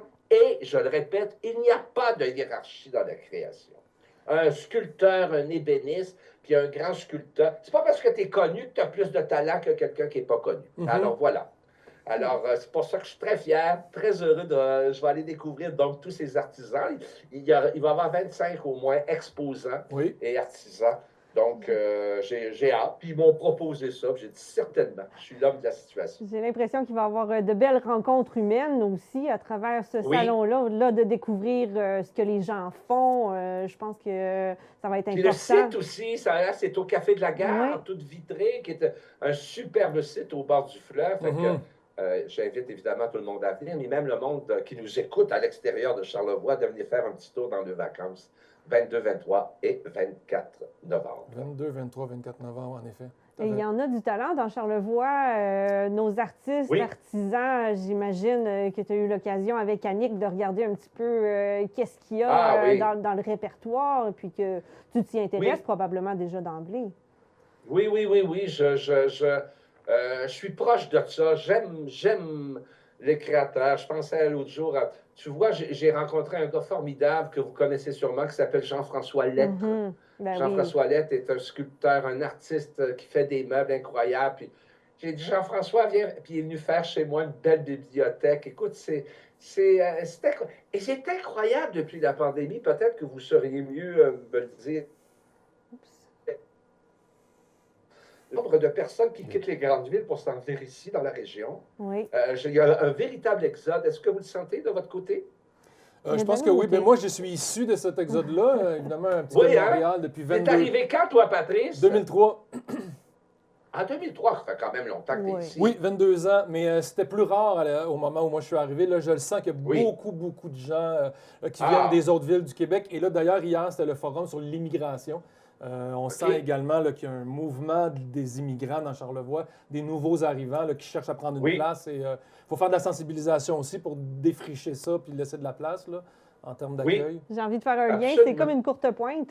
On prend tous ces exactement. morceaux-là, on couche ça ensemble. Puis, Mais tu vois, dans le village des Éboulements que j'habite, là, il y a beaucoup de nouveaux arrivants aussi. Et beaucoup de jeunes familles, beaucoup d'enfants qu'on voit. Moi, je trouve que c'est la chose la plus joyeuse. Et ça, on le doit quand même à le beau côté de notre fameuse pandémie. Il y a vraiment eu un exode.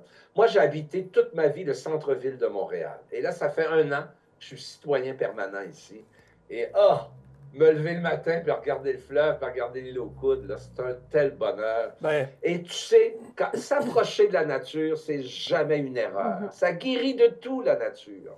Mais je m'en allais te demander, un gars urbain, pour avoir vécu autant à Montréal, dans des 5 à 7, dans des événements mondains, dans une culture effervescente, tu as fait partie de la culture québécoise, tu en fais encore partie. Je m'en allais te demander, est-ce qu'il y a quelque chose qui te manque ou tu as l'impression d'être là où la route se poursuit sans avoir nécessairement de regrets ou de manque par rapport à la ville ou tu es heureux maintenant? Tu sais, comme je te disais un peu plus tôt, j'ai été chanceux et pour résumer la réponse à ta très bonne question, c'est je me suis contenté.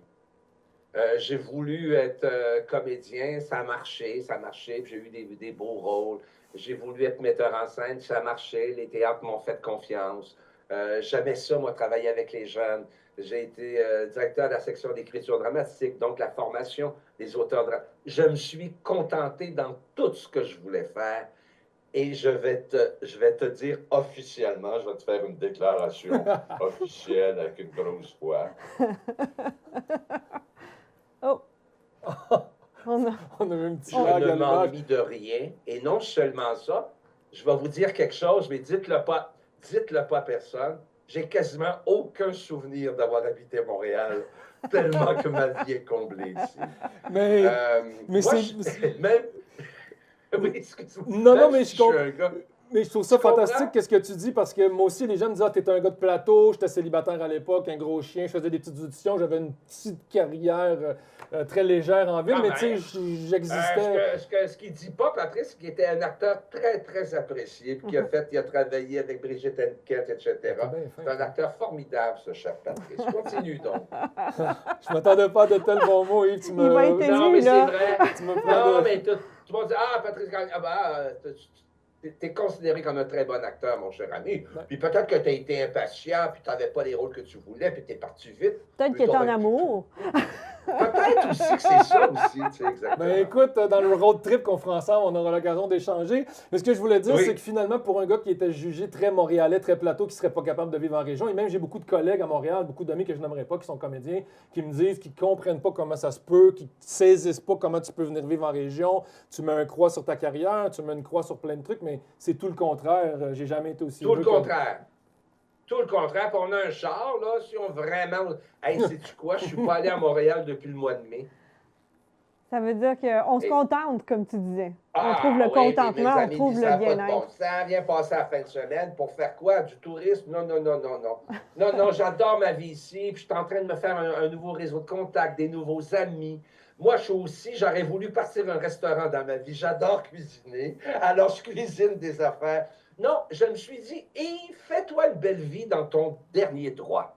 Parce que je suis à l'âge où des amis, moi, commencent à avoir des maladies, certains meurent des crises cardiaques. Tu sais, qu'est-ce que tu veux que je te dise? Ça marche de même, la vie. Et là, tu te dis, wow, là, je suis pas pour... Non, alors, je peux pas être mieux. Moi, être bien franc, là, je ne peux pas être mieux actuellement. Je me croise juste les doigts que mon beau petit théâtre, là, ici, là, en face d'église, puisse ouvrir pour avoir un peu de sous pour l'opérer. C'est ce que j'allais dire. On n'est pas à bout de projet pour autant. Là. On a encore envie de développer, de vitaliser, d'amener des initiatives.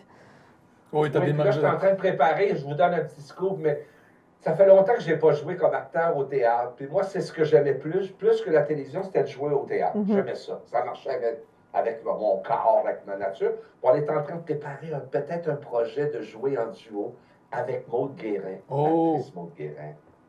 On est en train de patenter une affaire, puis on va annoncer ça à un moment donné, puis on va venir le jouer ici dans Charlevoix. On va commencer ici, notre pièce. Quand la culture aura quand le ministère de la Culture aura comme priorité la culture, mais on aura l'occasion d'en reparler. Ben, on va pas fâcher, ça va bien, là, il fait beau, on est vendredi. Non, on reste l'air du fleuve, regarde dehors, l'air salin, la beauté de l'horizon. Oui. Mais les gens auront l'occasion, par amour pour les métiers d'art et la création, d'aller à cet événement 22, 23, 24 novembre. Est-ce que je me trompe pour les dates?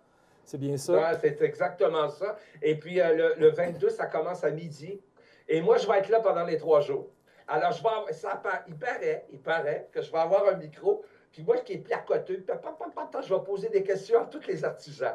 Alors, si les gens veulent venir me rencontrer, moi, je suis là pour ça, ces 3 jours-là. Merveilleux. On va animer la place. Oui! Mais c'est un rendez-vous, on le voit au Café de la Gare, 22, 23, 24 novembre. Et pour aller à la rencontre des artisans, parce qu'eux aussi sont sur place, on peut échanger aussi sur la création, sur la vision d'un artiste. C'est vraiment un plus-value de ces objets-là, de savoir qui les a faits, de pouvoir écouter le comment, le pourquoi. Et voir tout le processus de création. Et là, tout à coup, quelqu'un est chez eux, puis il se dit, ben, coudonc, lui, il a fait, moi aussi, je peux gosser ça. Moi aussi, je peux écrire ça. Oui. Moi aussi, je peux faire ci. Moi, je pense que la vie, c'est créer, point. Oui, puis les gens s'empêchent au nom de leur talent ou au nom de ne pas être capable ou de ne pas juste se laisser aller. Tu regardes les autres, tout d'un coup que les autres trouvent ça laid, nappe. Ben voyons donc, le regard des autres. On avance, puis on s'en fout. Mais j'ai bien hâte de découvrir toute cette gang-là d'artisans là, dans ces 3 dates-là. C'est très bientôt, ça, le 22, 23. Dans 2 semaines. Presque. Voilà, dans 2 semaines. Oui, 1 semaine et demie. On ira vous voir, toute la gang de la Corporation des métiers d'art en Charlevoix et toi, Yves, pour faire nos achats des fêtes. Aussi. Oui! Exactement. Les cadeaux. Offrir Charlevoix, Cadeau responsable, cadeau local. Merci. Je suis convaincu que tu vas... Ta passion et ton amour est contagieux et que ça permettra à des gens ou de retomber en amour avec la région ou bien, s'ils nous écoutent de l'extérieur, de venir ici et de la découvrir une autre fois à travers toi et à travers les artistes qu'ils découvriront cette fin de semaine-là. Vous êtes super gentils. Puis là, on se fait un rendez-vous parce qu'il va falloir qu'une fois que je vous parle de toute mon aventure du théâtre des éboulements. C'est bon, ça? Je te contacte très rapidement, Yves Desgagnés, pour aller faire un road trip dans Charlevoix puis jaser ensemble. Excellent. Good. Avec plaisir, mon cher Patrice. Merci. Un plaisir de vous avoir rencontré, mes chers amis. C'est un plaisir à nous. Merci. Plaisir partagé. Plaisir partagé. Donc, on poursuit au 205 magazine. Ne manquez pas ce rendez-vous dans la prochaine fin de semaine de novembre. On vous en reparlera vendredi prochain pour être sûr que vous n'oubliez pas. Et nous, on sera là pour aller chercher quelques photos et quelques images vidéo de ce bel événement. Salutations à Annick Perron également de la Corporation des métiers d'art. On poursuit au 205 magazine et on revient pour vos sorties de la semaine pour la finale.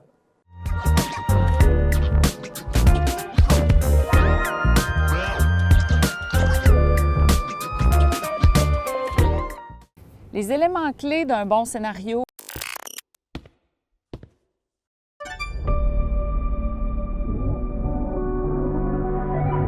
Moi, je dirais que c'est il faut que l'idée parte de quelque chose de viscéral. Il faut avoir une idée qui te parle, qui part de ton cœur, que tu as envie d'écrire là-dessus pendant longtemps.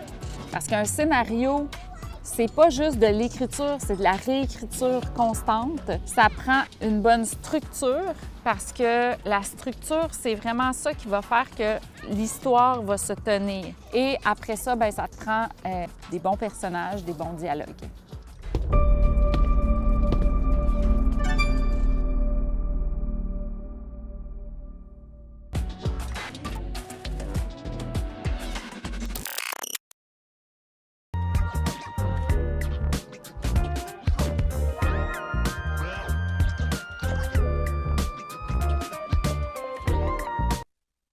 Oh, en se grattant l'oreille, on arrive. C'est le chien. C'est un signe. Non, mais c'est des codes. Mais c'était pas avec la patte, au moins. Non, non. Bref, on est de retour ici au 205 pour notre première entrevue de ce 205 magazine qui ouvre les portes à ce vendredi fou qui arrivera bientôt. Et qui d'autre pour accueillir cette grande entrée dans un vendredi fou? On en reparlera peut-être en fin d'émission, voir si elle aime ça, en fin d'entrevue, si elle aime les vendredis fous. On a Nadia Murray qui se remet d'un lancement, ma foi, torride hier, qui avait lieu. Allô, Nadia Murray, bienvenue au 205. Salut, bienvenue. Merci de m'accueillir, gars. Bienvenue, c'est vous autres qui m'accueillez. On entre chez C'est un lancement enfantin. Il y avait plein d'enfants, Oui, c'était hein? cool. Oui. Non, mais ça Les choix de mots à Patrice. Non, mais ça peut Nadia? être... Mais torride, c'est quoi la définition? C'est-tu... Ah ouais, il faudrait aller voir. Hot caliente, là. Non, mais des Ouais, kids, non. des enfants, une maternelle engagée, là, tu sais, Je ça ne choisirais pas ce mot-là, moi, personnellement. Est-ce que ça a bien été? Est-ce qu'on est content du lancement? Parce qu'on rappelle les faits, c'est un nouveau livre, dessin animé, présenté pour les 7 à 77 ans, on va se le dire. Illustration faite par Karine Deschênes. Tu l'as avec toi, je pense, tu nous l'as montré hors d'onde. Yes. Une belle petite production. Tu es responsable du texte, donc du scénario, de l'écriture de ce... Comment on appelle ça? De cette BD, roman pour enfants. On Ben a oui. dit dessin animé, c'est pas animé. Ah, pas animé, là. dessin, On dit le C'est un livre illustré. Scénarisation, illustration. Donc, parle-nous de cette... Moi, en fait, que j'ai le goût, c'est comment ça a débuté, cette aventure-là, pour toi, Edgar et Laura? Très simplement, là, je travaille encore souvent avec le Géoparc de Charlevoix, avec mon collègue en physique Jean-Michel, puis avec Félicia Corbeil-Labbé qui a organisé l'événement hier. Puis, ben, tu sais, eux autres, ils parlent de roches puis d'affaires scientifiques, puis je trouve pas toujours ça attrayant. Fait que j'ai dit, ce serait comme le fun qu'on ait un discours qui soit plus ajusté, mettons, pour les enfants, puis tout ça. Fait que je m'étais mis à griffonner des petits récits comme ça, puis je les ai montrés un moment donné, à Jean-Michel et à Félicia, puis ils ont trouvé que c'était cool, mais on voyait vraiment ça sous la forme de livres illustrés. Puis même si je dessine un peu, il n'était pas question que je me lance là-dedans, j'ai pas le talent pour. Puis là, ben, Karine avait fait un logo pour moi, pour le dos de mon groupe de recherche, puis j'ai pensé à Karine. Puis écoute, elle a donné corps à ces personnages d'Edgar et Laura de manière magnifique. Elle est rentrée dans ma tête, puis écoute, je pourrais pas imaginer meilleur visuel pour ce petit récit-là. Alors, c'est le premier de ce qu'on espère une série? Oui, on appelait ça la série du cratère. En fait, les 3 premiers volets sont pas mal déjà imaginés. Là. Le but, c'est de se servir des indices rocheux qui ont permis de découvrir que Charlevoix est un cratère pour essayer de le montrer, l'expliquer aux jeunes d'à peu près 10-12 ans. Mais honnêtement, on n'a fait aucun compromis sur l'écriture. Fait que je pense que quelqu'un de mon âge peut avoir du plaisir à le lire. Il y a des clins d'œil qui sont assez sympathiques que les enfants comprendront peut-être pas dans leur subtilité, mais les adultes, oui. Puis après coup, comme on a pensé ça en fonction du cratère, on s'est dit on va appeler ça la série du cratère. Pour au début, c'était une trilogie. Mais finalement, en travaillant sur d'autres projets, on travaille entre autres sur les mines de fer de Saint-Urbain. On s'est dit que ce serait le fun qu'Edgar et Laura nous permettent de découvrir d'autres facettes de Charlevoix. Puis d'ailleurs, dans les petits livres, il y a beaucoup de place qui est accordée au paysage de Charlevoix, à la toponymie de Charlevoix. Et à certains personnages aussi, comme là dans le premier volet, Edgar et Laura vont aller jaser de la roche avec Jean-Yves Bellé. Okay. Fait que on fait des clins d'œil à des gens comme ça. Là. Ah oui, ça s'intègre vraiment dans l'histoire. En plus, on rajoute des personnages. Donc, est-ce qu'on va voir Jean-Yves Bellé dessiner? Est-ce qu'on va voir le personnage? Oui. Ça va être... Il est là dans le petit livre. Il est représenté dans le livre carrément. En fait, c'est ça qui est beau de travailler avec Karine, c'est qu'elle est super bonne pour rendre en illustration des gens qui existent à partir de des photos. Fait que pour le premier volet, il a quand même fallu qu'elle imagine Edgar et Laura. Puis j'avais donné des commandes spéciales du genre, je souhaitais qu'Edgar ait un peu la physionomie de mon collègue Jean-Michel, d'une façon de lui rendre hommage avec tous ces projets-là. J'avais donné toute liberté aussi pour Laura, ce qui est très drôle parce qu'elle l'a fait un peu à son image par ses nièces, noires et autres. Puis la joke, c'est que c'est la petite fille de Rodolphe Forgette, ça se peut juste pas. Fait que c'est très comique. Puis après ça, il y a des clins d'œil genre à Madame Claudine, la prof d'histoire au secondaire. Il y a José aussi qui avait la boulangerie, point d'exclamation, qui est représentée. Fait qu'on s'amuse comme ça là, à faire des clins d'œil à des gens qu'on trouve, qui nous ont marqués, mettons. Alors, c'est pertinent pour tout le monde. On va y trouver des petites pépites pour les gens de Charlevoix, là, des petites trouvailles qu'on va dire « Oh, je me reconnais là-dedans ». Tout à fait. Puis Nadia s'est amusée, là. Nadia, la littéraire qui a travaillé sur Jean Leloup, ben Edgar, c'est une chanson de Leloup sur le dôme, puis Laura, c'est une chanson sur Menteur, son premier album. C'est tellement vrai. Puis Edgar a la fâcheuse habitude de réciter des vers de poèmes, donc dès le départ, il y a 3 clins d'œil à des œuvres littéraires. Fait que c'est ça. On n'a pas fait de compromis sur les sous-entendus et autres. C'est excellent. Ça fait combien de temps, tu as dit que ce projet-là a débuté, a germé? Ça fait 2 ans? Ça fait 1 an qu'on travaille là-dessus concrètement. Là. Puis là, vois-tu, le deuxième volet, donc qui va être probablement à la recherche de la brèche. La brèche est un autre roche. Le premier, c'est l'aventure du cône. Fait qu'on fait un clin d'œil au cône de percussion, qui est un des indices très flagrants que Charlevoix est un cratère. Le deuxième volet s'articule autour de la pseudo-taquilite, qu'on appelle la brèche. Donc, ils vont découvrir un autre indice. Puis après ça, le dernier, on a pas mal une idée de ce que ça va avoir l'air aussi. Là. D'ailleurs, les cônes de percussion, pour revenir là-dessus, on les voit très bien sur une falaise à Pointe-au-Pic, sur le coin du musée de Charlevoix. C'est dans le mur de la falaise, mais il faut comprendre que c'est des roches qui ont été prises par du courant, qui ont fait un trou. Donc, il faut penser que c'était le fond de l'océan qui est relevé. Hein? Non, le cône de percussion, c'est ça.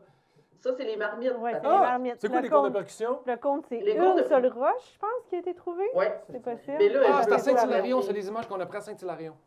Exactement. Mais moi, je vais mettre des plats si je parle de roche. Fait que là, Patrice, c'est pas compliqué. Il faut que vous lisiez le livre. Ben, il faut que comme ça, vous allez mieux comprendre. Oui, on va lire le livre, en effet. C'est vulgarisé pour les enfants. Il n'y a pas d'excuse pour pas comprendre avec bon point.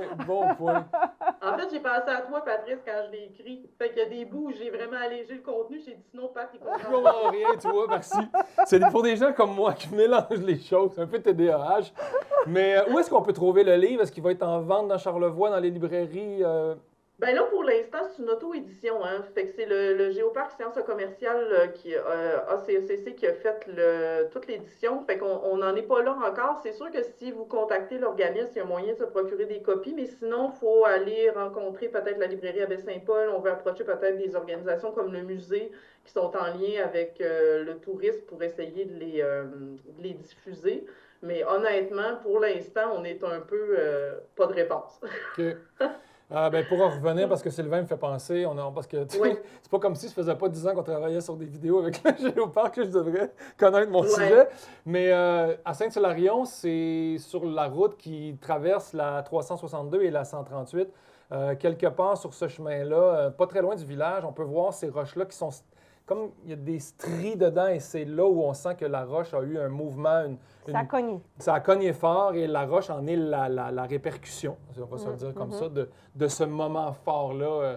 Les gens peuvent aller voir. Mais arrêtez au musée, c'est vraiment cool. Les marmites. Mais c'est parce que moi, les marmites, ça m'a impressionné de sentir que des roches ont pivoté longtemps sur elles-mêmes pour créer un trou dans le sol, mais que ce sol-là est rendu une paroi. Ça, c'est incroyable de comprendre que le fond de l'océan est devenu cette paroi rocheuse-là qu'on voit là, à Pointe-au-Pic. Pat, t'es-tu en train de faire du rattrapage en ce moment? Non, mais je veux clarifier, parce que je ne veux pas mêler les gens. Là, je vais dire que tout le monde, qu'est-ce qu'il a dit tantôt? C'est ça, au musée de Charlevoix? Non. Mais tes marmites sont dans Edgar et Laura aussi, parce qu'Edgar s'amuse à grimper sur les marmites de Pointe-au-Pic. Fait qu'ils sont illustrés aussi dans le livre. C'est ça qui est quand même assez fascinant. Moi aussi, je veux faire du rattrapage brièvement. Le livre est très facile à se procurer. C'est juste que pour l'instant, on n'a pas déterminé encore de point de vente officiel. Sinon, je me dis que quelqu'un va regarder l'entrevue après et va dire hey, Nadia, t'as vraiment répondu de manière pathétique à cette question-là. juste à nous écrire, même à m'écrire moi, au pire, ou à Félicia, au Géoparc, ou envoyer un petit coucou, puis il n'y aura pas de problème pour s'en procurer. Puis on va sûrement diffuser l'information lorsqu'on se sera déterminé des points de vente. Merveilleux. Puis sinon, si vous ne savez plus où appeler, appelez ici à l'émission, à Go Explore ou à TV. C'est gentil. On va vous diriger. Oui, puis on va essayer de s'en trouver une copie, nous autres, pour on va bien comprendre de quoi on parle quand on dit cône de percussion. Un livre pour les enfants. Non, mais j'ai commencé en disant c'est pour les 7 à 77 ans. Tu vas dire que je suis dans le dernier tiers, mais bref. Je le dirai pas parce que moi aussi, je risque d'être aussi associé au dernier tiers, ça me tente pas. Non, mais vous êtes si jeune. Il y a encore plein de projets. Peut-être qu'on s'en va là-dessus pour terminer. Il se passe plein de choses. Il y a le Dôme, groupe de recherche avec lequel tu travailles, duquel tu as parlé. Tu as des projets d'écriture aussi sur la table. Si on se dit en une minute, qu'est-ce qui est sur la table comme projet pour toi, Nadia? Ben là, honnêtement, mon cerveau est vraiment en boîte ces temps-ci, je vais être honnête, là, il y a comme beaucoup de fatigue accumulée, mais oui, le Dôme, je travaille encore avec 5 étudiants sur la chanson québécoise, on a vraiment du plaisir, ils me font des belles affaires. On a mis en ligne cet automne l'article de Marielle sur Roxane Bruno, c'est super bon. Je suis pas une fan de Roxane Bruno, mais on a vraiment un angle intéressant pour parler d'elle. Là, je suis en train de réviser un article sur Sarah May. J'ai une étudiante aussi, Genève, qui va publier ce printemps sur les vulgaires machins. Fait qu'on a vraiment quelque chose de le fun avec le Dôme. Puis c'est ça, les projets d'écriture personnelle, on verra, là. Mais pour le moment, c'est vraiment Edgar et Laura, là, on a du plaisir avec cette série-là, comme vous pouvez même pas imaginer. Ben, c'est bien quand des projets comme ça stimulent tout le monde. C'est tentant de se commettre encore et d'en créer, que cette série-là vive et existe et qu'on la voit évoluer dans le temps, là. Mais bravo, Nadia, pour cette belle initiative. On le sait que tu es une fille effervescente. Mais c'est pas mon initiative, là. Karim Deschênes a fait un travail exceptionnel. Félicia, au Géoparc aussi, a tout planifié l'événement, a donné vraiment tout son cœur dans ce projet-là. Fait que c'est un beau travail d'équipe. Et bien entouré. On aime ça, Vraiment. on aime ça, les projets collectifs comme ça. On te Puis souhaite encore plein de plaisir. Puis on se reparle pour le Dôme. Tu nous tiens au courant. On va essayer de suivre ça avec intérêt. On aime ça, tes petites aventures comme ça, là. C'est toujours pétillant. J'aurais pas Claude Pelgag à toutes les années quand même. Non, non, mais peut-être Roxane viendra Je sais pas. à suivre. Et on s'en va justement voir une vidéo du Dôme. Oui, on va aller voir la vidéo du Dôme de l'édition de l'année dernière, si je me trompe. Ça fait déjà Oui. lancement officiel. lancement En mai. officiel. Oui. Ouais, en mai, avec Mme Pelgag qui était présente. Ah, c'est excellent, merci. Salut! Bye bye!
On avait hâte à cette portion d'entrevue parce que vous le savez, c'est une petite émission en clin d'œil à la Saint-Valentin, évidemment, et deux épicuriens gourmands un peu ici.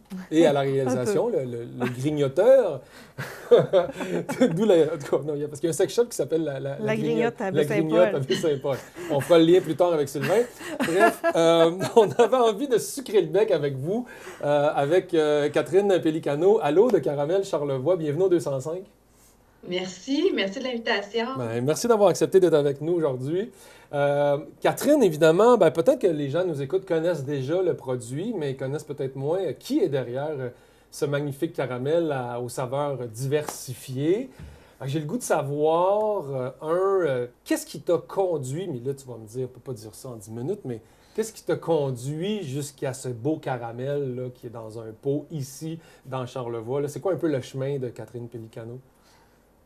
Ben, c'est une super belle histoire parce que c'est une histoire de famille, puis une histoire d'équipe de travail. Dans le fond, moi, j'ai travaillé au sein de l'entreprise Al Dente à Baie-Saint-Paul. Oui, c'est vrai. Puis, j'étais cuisinière là. Et souvent, dans les cadeaux que j'offrais, c'était du caramel au beurre que ma cousine Christine m'avait donné. Donc, j'ai commencé à offrir ça à mon équipe de travail, aux propriétaires de chez Al Dente, puis ils ont tout de suite voulu qu'on en mette sur les étalages. Okay. Fait que ça a commencé tranquillement comme ça. Le caramel était vendu au nom de Al Dente, mais c'était moi qui le faisais. C'était vraiment la recette de ma famille. Donc, c'est comme ça que ça a commencé dans le début des années 2010. Que tu venais presque d'arriver dans Charlevoix, dans ces eaux-là? Ben, ça faisait quelques années, mais oui, ça faisait pas si longtemps que ça. Nous, on est arrivés en 2007. Donc, ça faisait déjà quelques années que je travaillais au sein d'entreprise. Okay. Puis, ça a commencé comme ça, en côtoyant les produits de Al Dente, la tarte au chocolat. Puis, tranquillement, ben moi, j'avais le goût de vraiment développer la gamme des produits. Donc, en 2018, j'ai fondé Complètement Caramel. Puis, ça en est suivi là, du caramel au beurre, du popcorn au caramel, les barres de caramel. Puis, c'est ça. Voilà. Moi, je viens de me rappeler que j'ai un beau sac de popcorn au caramel dans mon garde-manger qu'il faut que je mange. Ce que je trouve intéressant dans la démarche, c'est que souvent, on entend qu'il faut un plan d'affaires puis que ce soit un truc très lucratif. L'idée vient d'une offre et de la demande. Là, ça vient vraiment d'un quelqu'un qui a dit « Hey, c'est donc bien bon ça, il faut que tu le partages ». Je trouve que ça vient même de l'essence de la naissance d'un produit ou d'une entreprise, de la beauté et du bon derrière le projet. Fait que c'est comme si ce que j'entends, c'est que, tu comprends? Ça vient du cœur. Ça vient du cœur, puis ça vient de la marmite, ça vient de la tradition, et c'est un produit là, qui se commercialise de plus en plus. Comment ça fonctionne chez Caramel Charlevoix? Est-ce que tu peux nous parler un peu de ta manière de fonctionner, tes points de distribution? Parce que tu fais ça à temps plein, là, c'est ton entreprise et ça fonctionne bien. Oui. Ben dans le fond, moi, j'ai été super chanceuse parce que en partant de chez Al Dente, j'avais déjà des super ambassadrices. Je dis ambassadrices parce qu'on était principalement filles à ce moment-là, mais là, c'est rendu filles et garçons, mais ça m'a donné un super bon coup d'envoi. Moi, j'ai pas de formation en cuisine, j'ai tout appris au fur et à mesure, puis petite étape par petite étape. Donc, je me trouve très privilégiée d'avoir été entourée de filles d'expérience. Et dans le fond, ben oui, maintenant, depuis 2022, je suis installée dans mon atelier, dans ma maison, adjacent à ma maison, aux éboulements. Donc, à partir de mon atelier, où est-ce que je suis présentement, là, vous ne voyez pas grand-chose, le four derrière, mais enfin, je suis toute installée pour faire la production, l'entreposage des matières premières, l'entreposage des produits terminés. Je peux faire livrer de chez moi et ensuite de ça, jusque chez moi, les matières premières, en fait. Et après ça, moi, je fais la distribution. C'est pas mal moi qui fais la distribution dans mes points de vente. Je suis super bien représentée dans Charlevoix. On a des beaux commerces.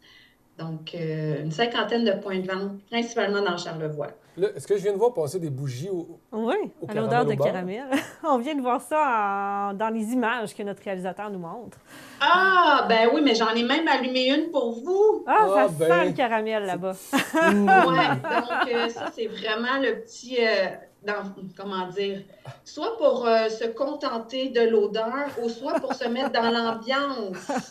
Donc, c'est une collaboration que j'ai faite avec Quintessence, qui est vraiment une entreprise de Rivière-Malbaie. Donc, elle m'a fabriqué des petites bougies qui sentent le caramel, puis ça marche, là. Ça sent vraiment bon. Puis là, j'allais dire qu'on te voit, en plus des 50 points de vente, on te voit dans les marchés publics l'été, dans les marchés de Noël, dans tout ça. Puis Quintessence est souvent une voisine de kiosque. Il y a des belles choses qui se créent dans le monde du terroir charlevoisien et de tous ces entrepreneurs-là. Il y a une synergie. Moi, c'est ce qui fait la force. Je travaille principalement seule. Donc, ce que j'aime, c'est d'aller chercher des collaborations, soit avec des saveurs locales, avec le piment Goria depuis plusieurs années, donc un caramel à saveur de piment, des barres de caramel à la lavande. C'est des saveurs qui sont un peu inusitées, mais le caramel, là, c'est un monde de saveurs, puis c'est là que ça devient agréable. Mais on peut garder le classique aussi, là, c'est sûr et certain, mais on peut s'amuser vraiment dans Charlevoix avec tous les producteurs, les cueilleurs. Donc, c'est bien le fun. Est-ce qu'on a des trouvailles et des nouveautés à venir? Est-ce que tu travailles sur des projets en ce moment? Est-ce que tu es encore en train d'essayer des mariages au niveau de tes caramels? Bien, là, c'est la période propice à ça parce que je suis moins occupée. Donc, c'est là que je me concentre sur des nouvelles recettes. Est-ce que ça fonctionne? Pas tout le temps. J'essaie d'avoir des produits véganes. Ça, c'est vraiment des défis pour moi. Par contre, j'aime ça essayer. Je fais tester des gens, puis des fois, c'est concluant. Des fois, ça passe 1 saison, 2 saisons avant que je puisse réessayer. Mais oui, c'est sûr que j'ai plein d'idées en tête. Puis, ben, dans les nouveautés, ben, c'est sûr que là, on approche de la Saint-Valentin. On voulait en parler un peu. C'est sûr que j'ai mes petites truffes chocolat noir caramel qui sont vraiment, vraiment très appréciées. Ça, je les vends seulement directement à la clientèle. Je n'ai pas la valeur nutritionnelle, donc je les vends dans les marchés ou directement sur livraison là, quand les gens me les demandent. OK. Qu'est-ce qui est le plus complexe? Parce que j'ai comme 2 questions. J'ai le goût de t'entendre sur le privilège d'être une entrepreneur puis de réussir à sortir ton épingle du jeu. Puis dans la vie, tu te dis, moi, je travaille, je fais du caramel. Je trouve que c'est quand même le fun. Ça se glisse bien dans une conversation. Ça glisse comme le caramel. Ça glisse comme le caramel. Mais aussi, peut-être le côté plus collant, scotchy. C'est quoi le plus grand défi auquel tu fais face avec l'entreprise? Bien, de rester à échelle humaine, mais de pouvoir en faire un gagne-pain. Puis, ben, c'est ça, je l'avais dit tantôt, moi, je suis seule dans mon entreprise, mais il faut quand même que j'ai des revenus quand même assez élevés pour pouvoir subvenir aux besoins d'une famille. Donc, ça, c'est les plus grands défis. Puis, comme on est une région touristique, c'est sûr qu'il y a des hauts et des bas. Dans l'année. Donc, de pouvoir maintenir un équilibre financier, puis ça, c'est des gros défis. Je suis chanceuse parce que je ne suis pas seule. J'ai un compagnon, mais en même temps, il y a des moments qui deviennent stressants par rapport à ça. Mais moi, mon but, c'est pas... Je veux rester une entreprise artisanale. C'est important pour moi. Je pense que les gens apprécient. Donc, voilà. C'est un gros défi. Ça m'amène à la question que j'avais en tête depuis tout à l'heure. On parle d'artisanal, on parle de la recette transmise par la cousine ou quelque chose comme ça. Est-ce que de la recette de base que tu faisais à la maison au départ, dans une marmite normale, pour passer à toutes les normes MAPAC, pour passer à industrialiser tout ça, est-ce que tu peux dire quand même que ton produit ressemble encore beaucoup à ce qui était à la maison? Tu as pu garder cette authenticité-là ou bien si ça demande des recherches pour s'adapter? Non, c'est vraiment une recette authentique familiale. Je suis vraiment, vraiment contente. C'est sûr qu'il y a eu de l'étiquetage, les valeurs nutritionnelles. Ça, c'est plus de l'extérieur, mais la recette est authentique. Puis, ça fait pas si longtemps que j'ai changé ma marmite. Ça reste des petits lots, mais en même temps, comme je suis habituée avec ces petits lots-là, j'en fais plusieurs. J'aime mieux en faire plusieurs pour pouvoir avoir toujours la même recette. Donc, une belle recette authentique. Ça reste un produit qui est sucré, donc ça se conserve quand même très, très bien. Puis si on sort des sentiers battus au niveau des mariages, est-ce que tu as des suggestions aux gens qui prennent le caramel pour ce qu'il est, mais qu'on ne pense pas des fois à l'ajuster ou l'utiliser de plein de façons, dans plein de l'utiliser de plein d'autres façons? À part à la grosse cuillère, là, puis... Directement, ça, c'est une super bonne façon. C'est la façon simple et efficace. Écoutez, la Saint-Valentin s'en vient, la saison des fondus. Donc, faire un petit fondu bien simplement. On verse le pot de caramel dans le pot, on allume le bougeoir, on se coupe des fruits. Simple de même. Que ce soit un caramel classique, salé, le caramel amaretto café avec les fruits, c'est excellent. C'est mon préféré. J'ai une version chocolatée. Donc, voilà, ça, c'est une belle suggestion. Si vous voulez faire votre repas de la Saint-Valentin, tantôt, on s'en parlait là, dans les coulisses. Moi, j'ai déjà essayé le caramel au piment Goria avec des pétoncles. Donc, vraiment, on fait griller nos pétoncles comme d'habitude, puis on en met une petite touche sur le dessus du pétoncle. C'est vraiment, vraiment merveilleux. C'est des belles idées, ça. Tout à fait. Ben, tu sais, à partir du moment où tu aimes la saveur, où tu aimes le caramel, ça se marie vraiment avec plein de trucs. Tu sais, tu dis pétoncle, je fais, ben oui, tu sais, j'avais poulet dans la tête où je trouvais que ça se mariait très bien. Mais pétoncle, c'est intéressant. Ben oui, on peut mettre un petit caramel de balsamique ou d'autres choses. Pourquoi pas un caramel de... Exactement. Félicitations pour tenir. Puis, tu as nommé quelque chose de très particulier qui touche beaucoup de petites entreprises, particulièrement dans Charlevoix. là où la limite est d'atteindre un niveau respectable pour réussir à, oui, en vivre, puis réinvestir dans l'entreprise, puis réussir à fonctionner adéquatement. Et le niveau de où là, on dit, OK, est-ce qu'on pousse assez fort? Puis là, on dit, peut-être que j'aurais l'opportunité d'avoir un employé. Puis il y a tout le temps une complexité de se rendre à ce point-là ou de ne pas tomber à un autre point, puis de maintenir une barre acceptable. Et ça, c'est tout à ton honneur de réussir à la maintenir. Puis j'espère que les gens qui nous écoutent vont bien comprendre l'importance d'un produit comme ça dans notre cuisine. Ça va aider à la production 2025. Ça fait 2 fois qu'on le dit en émission, mais j'ai envie de dire que ça aussi, c'est un beau produit. On parle beaucoup à l'heure actuelle des produits américains, canadiens, tout ça. Quand on choisit Charlevoix à petite échelle comme ça, fait par une famille de la région, on ne se trompe pas à savoir où vont aller les bénéfices puis d'où vient le produit. C'est ça qu'on allait se demander. Est-ce que, en fait, tu es une Américaine? Oui, mon nom de famille évoque... Péli. Non, j'ai des racines italiennes.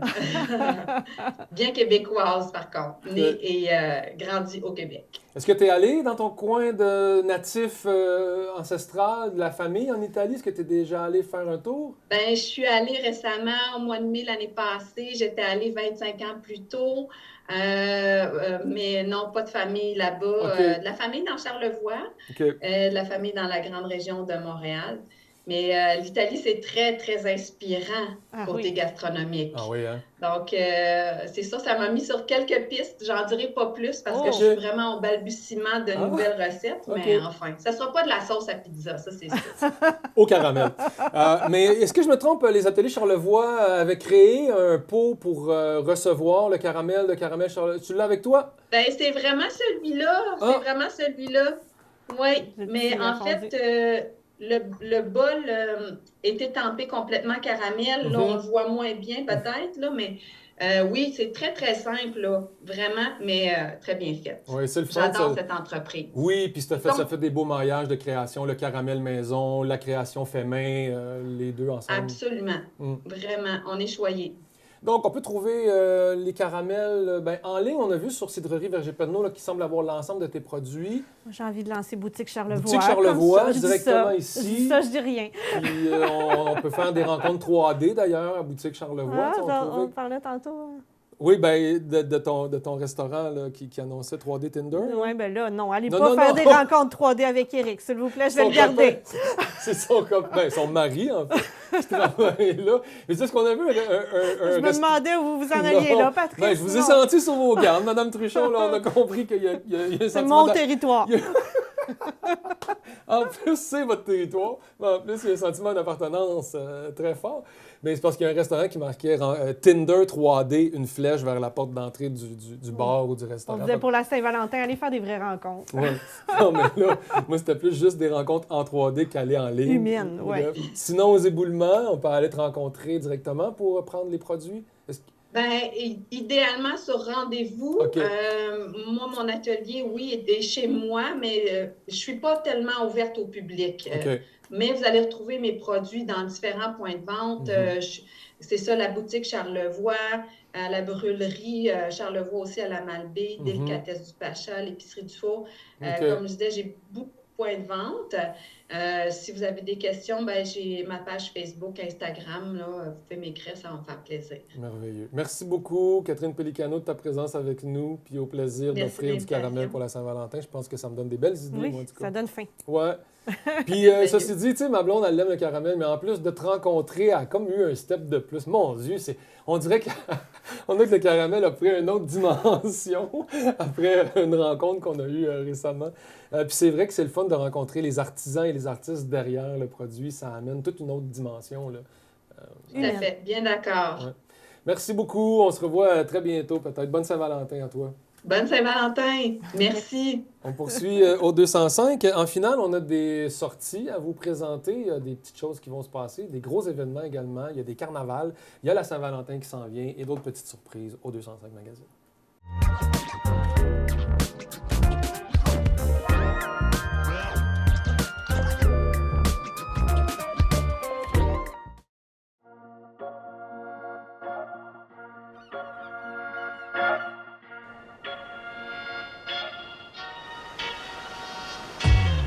Moi, je m'appelle Roxane Lazzaroni. puis je m'occupe un peu plus du volet train-washing. Moi, c'est Antoine Forêt-Côté, puis je m'occupe vraiment plus du volet kayak de mer. Ça a débuté en étant un couple. On voulait travailler parce qu'on avait besoin d'argent, mais on voulait pas laisser le chien à la maison. Fait qu'on a décidé de trouver un emploi en train-washing. Tout a découlé de Bosco. Ouais. C'est ce chien-là qui finalement nous a amenés à découvrir le plein air. Puis là, la vie nous a amenés à partir notre entreprise. Trouver un terrain qui peut accueillir un chenil de 22 chiens, avec un assez grand territoire pour offrir des balades en train-washing. Puis en même temps, on voulait avoir du kayak de mer. Fait que Saint-Siméon, c'était parfait. On s'est présenté à presque tout le monde. Je pense que tout le monde au village commence à nous connaître un peu. Bien, je pense qu'à travers Bosco Charlevoix, ce qu'on veut transmettre, c'est vraiment nos passions pour le plein air, pour la relation avec les chiens, pour le kayak de mer. Puis on veut que ce soit d'une façon qui est humaine, qui est proche des gens. Je pense que les gens, quand ils viennent ici, ils arrivent chez Antoine puis Roxane. Ils arrivent à la maison, puis ça se voit. Ils arrivent chez nous, puis c'est une activité qui est propre à nous-mêmes. On a commencé à travailler avec Mission Développement Charlevoix, avec la MRC de Charlevoix-Est. Puis ils nous ont aidés pendant tout notre processus. Encore maintenant, ils nous aident, ils sont là, ils répondent à nos questions. C'est vraiment le fun de voir que la MRC nous appuie, que pour nous, ça veut dire que la région est contente qu'on soit là. C'est super encourageant. C'est comme d'avoir des amis qui nous accompagnent là-dedans. Ça fait du bien. C'est grâs à eux que Bosco Charlevoix va prendre forme tranquillement. Je vais dire de quoi, mais clairement que je dirais aller chercher de l'aide. Ça sonnait! Non, mais il faut oser demander de l'aide.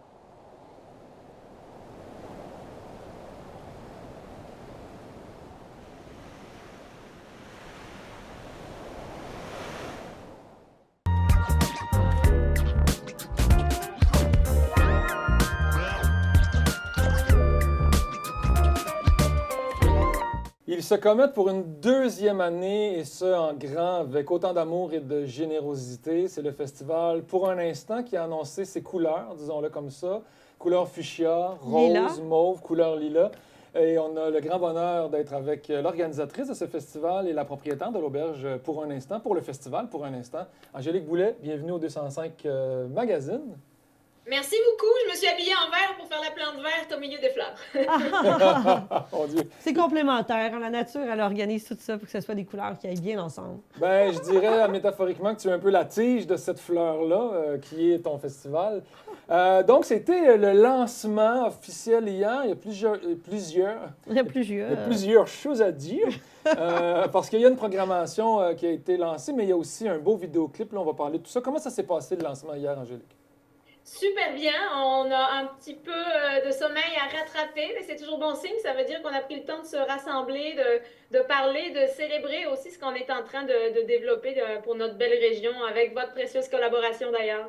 Bien, c'était bien agréable parce qu'on a travaillé ensemble, toi, moi et Geneviève Jaudoin, à la création d'un vidéoclip autour duquel s'est greffée une belle équipe. Simon, la gang de Moody, les bénévoles autour du projet.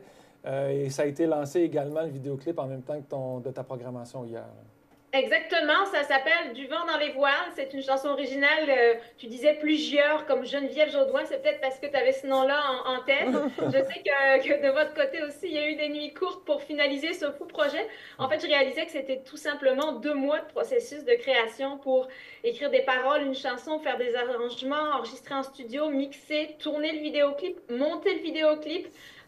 Avec tout ce que ça comprend dans un processus créatif qui n'est jamais une route toute tracée. Hein. C'est je mets du vent dans nos voiles et je cours et je tombe, je me relève et je trace. C'est vraiment la métaphore aussi du processus de création. Oui, puis à l'image d'une certaine navigation aussi, quand on navigue, on ne peut pas penser que le chemin va être tracé d'avance. Il va falloir vivre avec les intempéries, tourner à droite, tourner à gauche, prendre un virement plus large. Puis prendre plus de temps ou plus rapidement se rendre à destination. Mais ce que je suis content de voir, c'est que tout le monde s'est rendu à destination avec le lancement d'hier après-midi. Vraiment. Puis tu parlais de métaphore, Patrice, tantôt. C'est ça, Cap-Alègue, c'est ça, le fleuve Saint-Laurent. Ça se met à vanter au bout de 5 minutes. Puis après, c'est grand soleil et ciel bleu. C'est notre coin de pays, puis c'est la vie qu'on vit tous, c'est tout au quotidien, je pense, quel que soit notre âge, nos passions, notre chemin de vie. L'idée, c'est de se rassembler autour d'un événement vraiment sympathique, autour de bonne bouffe, de bonnes chansons, bonne musique et de beaux êtres humains aussi. Je pense que le cœur de l'événement, c'est le cœur des gens. pour revenir sur ta métaphore, si la Côte-Nord a leur petite Norvège, ben Kapaleg a ses petites Bermudes. Donc, c'est un peu... Écoute, Matin Poésie, bonjour! Matin Poésie, bonjour! Hey, ça serait une super belle émission, on pourrait animer ça. C'est la nouvelle toune! Matin Poésie, bonjour! On fait ça. Là, on parle, est-ce qu'on a dévoilé un peu les grandes lignes de cette programmation-là hier? Tout à fait, Patrice. Comme nom plus connu, on a France d'amour qui va être de la partie parmi nous avec un spectacle intime. On a Daniel Boucher pour l'amour du Québec. Je pense qu'il fait partie des artistes qui le portent le plus au Québec, ou du moins autant que nous. Geneviève Jaudoin, évidemment, notre porte-parole, qui va donner son tout nouveau spectacle qui s'appelle D'une île à l'autre. Geneviève a beaucoup porté la culture dans Charlevoix. Elle retourne aussi à Montréal, mais son cœur est toujours entre ces deux îles. Un spectacle qui est en train tout juste de se finaliser. Très, très beau spectacle où elle va vraiment, évidemment, reprendre des chansons de son répertoire, possiblement des nouvelles chansons. Attendez-vous du moins peut-être une nouvelle chanson, des chansons du répertoire et du patrimoine de la chanson francophone. Donc, super beau spectacle. Plein d'autres artistes qui sont à découvrir aussi. Le vendredi soir, c'est une soirée découverte. Okay. On y va avec un spectacle super accessible, 10 $ avec deux artistes qui s'appellent Alex Doré, Véronique Bilodeau. Okay. Deux belles découvertes pour moi. J'aime beaucoup ça aussi, faire découvrir des artistes un petit peu moins connus, mais tout aussi talentueux. On parle d'Ancoli, un autre duo folk. On se promène aussi avec quelque chose de plus traditionnel, un mélange entre le Québec et l'Irlande, Gros-Île. C'est un gros coup de cœur pour moi. On va entendre de la cornemuse, des instruments avec lesquels on est moins familier, en tout cas dans la musique populaire, et c'est vraiment, vraiment le fun. J'ai beaucoup de plaisir, moi, à découvrir des artistes, à les booker. Il y en a certains autres que j'ai en tête depuis des années. Des fois, c'est les agendas qui ne s'arriment pas. Je suis assez fière quand même de présenter cette programmation musicale qui nous ressemble dans les valeurs. On parlait d'avoir du vent dans nos voiles. C'est pas juste la qualité musicale qui prime pour moi quand je souhaite qu'on propose un artiste. C'est aussi les valeurs de l'artiste, des gens qui l'entourent. Et quand l'équation se fait, ben, on met du vent dans nos voiles pour vrai, puis on les propose pour notre festival. Et une chose qui est agréable, puis de laquelle tu m'avais déjà parlé, Angélique, c'est qu'on peut vraiment se laisser porter, se laisser guider par cette offre-là de programmation, puis embarquer à 100% dans la découverte, puisqu'on n'a pas de choix à faire. Là. Il n'y a pas de show qui se chevauche. Exactement, tout à fait, Camille. C'est vraiment la philosophie pour un instant, c'est l'idée de ralentir. On va dire que nous, à l'envers du décor, tous les artisans qui travaillons, on ralentit pas vraiment notre temps, mais c'est ce qu'on souhaite proposer aux gens. Effectivement, ça va vite dans la vie. On est sur les téléphones, les ordinateurs, la famille, le travail, les aléas de la vie. Nous, ce qu'on dit aux gens, c'est embarquer dans le bateau. Faites-nous confiance. On fait ça à l'année. Vous préparez un événement où il va y avoir des animations pour les familles. Oui, des moments plus poétiques, des moments musicaux très poussés. Et effectivement, il n'y a aucun concert qui se chevauche. On va naviguer d'une scène à l'autre entre les jardins des Lilas, en plein apogée de la floraison, et l'église anglicane qui a plus de 150 ans avec une acoustique chaleureuse extraordinaire, tout en bois. Les gens ont juste à suivre le programme, puis entre-temps, il n'y aura pas vraiment de temps mort, mais il y aura du temps pour que les gens puissent prendre le temps de soit jaser avec les artistes. Les artistes sont très accessibles aussi dans notre festival, dans les concerts intimistes. Une zone gourmande qu'on prépare parce qu'on accorde beaucoup d'importance au terroir, et Dieu sait qu'on a un beau terroir dans notre région. Un bar avec, entre autres, la microbrasserie Charlevoix et plein de bonnes choses qu'on va pouvoir déguster. Notre jus de pomme qui vient de chez Pedno. Donc, on est vraiment local. Ça fait partie de l'ADN du festival. Et oui, on ralentit le temps et on propose, dans le fond, une navigation.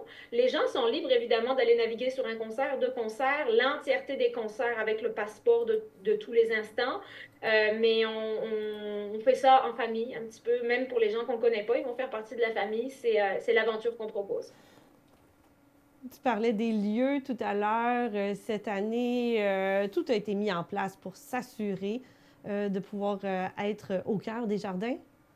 Oui, parce que l'année dernière, pour la première édition, vous le savez, vous êtes venus tourner des images quelques jours avant les festivités parce qu'ils annonçaient des trompes d'eau et on voulait absolument des images de lilas en fleurs, qui neige, qui pleuve ou qui vente. Des concerts qui ont lieu dans les jardins auront lieu dans les jardins. C'est la raison pour laquelle on garde nos concerts intimistes. On ne montrera pas nos concerts à 700-800 personnes. On garde ça vraiment à échelle humaine parce qu'on va mettre un chapiteau si jamais on a des intempéries majeures. à moins de tornades ou vraiment de catastrophes naturelles, et je touche du bois, j'en ai partout dans mon auberge, c'est pas ce qu'on souhaite. On va tenir les festivités et ça sera annoncé sur nos plateformes de communication au cours du festival. Donc, il n'y a pas vraiment de frein pour acheter ses billets maintenant. Les gens souvent attendent pour acheter leurs billets parce qu'ils ne savent pas est-ce qu'il va faire beau, les concerts vont-ils être annulés. À moins d'une catastrophe naturelle, les concerts ne seront pas annulés. Et on travaille très fort avec mon comité organisateur bénévole et on est bien entouré. Hein. Il y a des gens de la ville qui font de l'événementiel vraiment à temps plein. Je pense à Léandre. On a des entreprises qui sont sur le comité, des citoyens qui habitent en face des jardins. Donc, dans le fond, c'est comme si j'avais des fois une station météo ou sur l'avancement de la floraison à temps plein avec mes bénévoles. Donc, je suis choyée quand même d'être entourée de beau monde et de belles personnes. Je pensais justement que tu allais dire, on travaille très fort, tout le monde, tous les bénévoles, pour qu'il fasse beau. Je me disais, écoutez... Ben oui, je travaille pour ça, mais j'avoue que mon pouvoir d'action est un petit peu plus limité sur la météo. C'est pas ce talent-là. Oui, parce que tu as un beau pouvoir d'action. Je trouve que c'est beau de te voir aller. Tu es déterminé, tu as un beau verbe, tu as une belle façon de voir. Puis j'ai l'impression que ça bouge très, très, très vite dans ta tête, puis que tout s'enchaîne, puis que tout s'entremêle, puis que tu réussis à trouver la voie, puis à bien t'entourer aussi. Il y a vraiment des beaux partenaires autour de toi, autour de ton événement. Puis j'allais dire, ce qui est intéressant aussi, outre le festival musical, tu prends même en charge un peu de créer des visites et d'offrir aux gens de découvrir les jardins en plus de vivre le festival. Puis ça, c'est une belle richesse là, que tu offres. Vraiment, puis c'est une belle initiative de mes bénévoles qui sont originaires du village, qui connaissent l'histoire des jardins qui a plus de 20 ans, qui est désormais des grands jardins qui appartiennent à la ville et qui sont gérés par la ville magnifiquement bien. L'accès au jardin va rester en tout temps gratuit, ça c'est indéniable, mais nous on organise des visites guidées pour faire découvrir ce lieu magnifique et aussi, on ne va pas se le cacher, pour lever des fonds pour le festival. Ce sont des visites qui sont accessibles à 20 $ par personne et qui sont en vente exclusivement sur le site de la Ruche parce qu'on se résigne à partir d'une campagne de sociofinancement cette année. Ça prend beaucoup d'énergie un festival, mais aussi des sous. Et en même temps, ce qu'on voulait, c'était pas juste demander des sous aux gens. On dit, oui, on va lever des fonds pour payer nos artistes, nos techniciens, les frais du festival, mais on va offrir quelque chose qui fait du sens dans notre coin de pays et qui va vraiment faire voyager les gens. Et entre autres, les visites guidées font partie de ce processus. Et c'est 5 visites guidées qui sont proposées, donc ça veut dire une centaine de places au total. 20 places par visite, alors ça se réserve via la Ruche. Les gens peuvent acheter simplement leur visite guidée, choisir la date de leur choix. Il y a 5 dates disponibles. Ils auront juste à se présenter sur place avec une preuve d'achat. C'est un 45 à 60 minutes de visite. On a plein de petites surprises aussi. On développe plein de petits produits fun québécois faits par des artisans et des entreprises québécoises, des bougies au lilas. On est un peu fou, ça ne s'arrête jamais. On le voit sur le site. J'ai mes bénévoles qui ont développé une collection de bateaux qui s'appelle les Charlevoiliers, fait avec du bois de grève, de récupération. Ils sont arrivés avec cette idée-là il y a 2 semaines. C'est fou la créativité qu'il y a chez les gens. Incroyable. Non, tu as vraiment une belle équipe de créatifs et surtout de gens qui croient au projet avec toi. Je pense que c'est ça qui est important. Je ne sais pas si c'est parce que c'est le projet qui est juste magnifique ou si c'est toi qui es capable de bien le communiquer puis de rendre ça contagieux. Je pense que c'est un mélange de tout ça. La Ruche s'est lancée hier aussi, en même temps, en grande pompe, à la fois avec la programmation, le vidéoclip avec Geneviève Jaudoin et la campagne de sociofinancement. On le voit sur le site de la Ruche du Vent dans les voiles. Il y a beaucoup de contreparties qui sont offertes selon les dons, selon les tranches financières que les gens peuvent se permettre d'investir dans la campagne. Un objectif de 10 000 $. On est déjà à près de 400 $ après 24 heures. Même pas 24 heures. Je ne l'ai même pas vu encore parce que c'est le marathon média ce matin. Donc, bien contente de voir que ça commence déjà à décoller. Ça commence déjà. Donc, les gens sont invités à y aller, à participer 5, 10, 20, 30, 50, 100. Et selon le montant, bien, on a des passeports, on a des accès au spectacle, des billets gratuits et d'autres affaires. Exact. Puis, il y a une chose qui est importante sur la campagne de la Ruche, c'est vraiment la prévente exclusive. Le passeport de tous les instants, c'est un nombre limité, quelques dizaines seulement. Okay.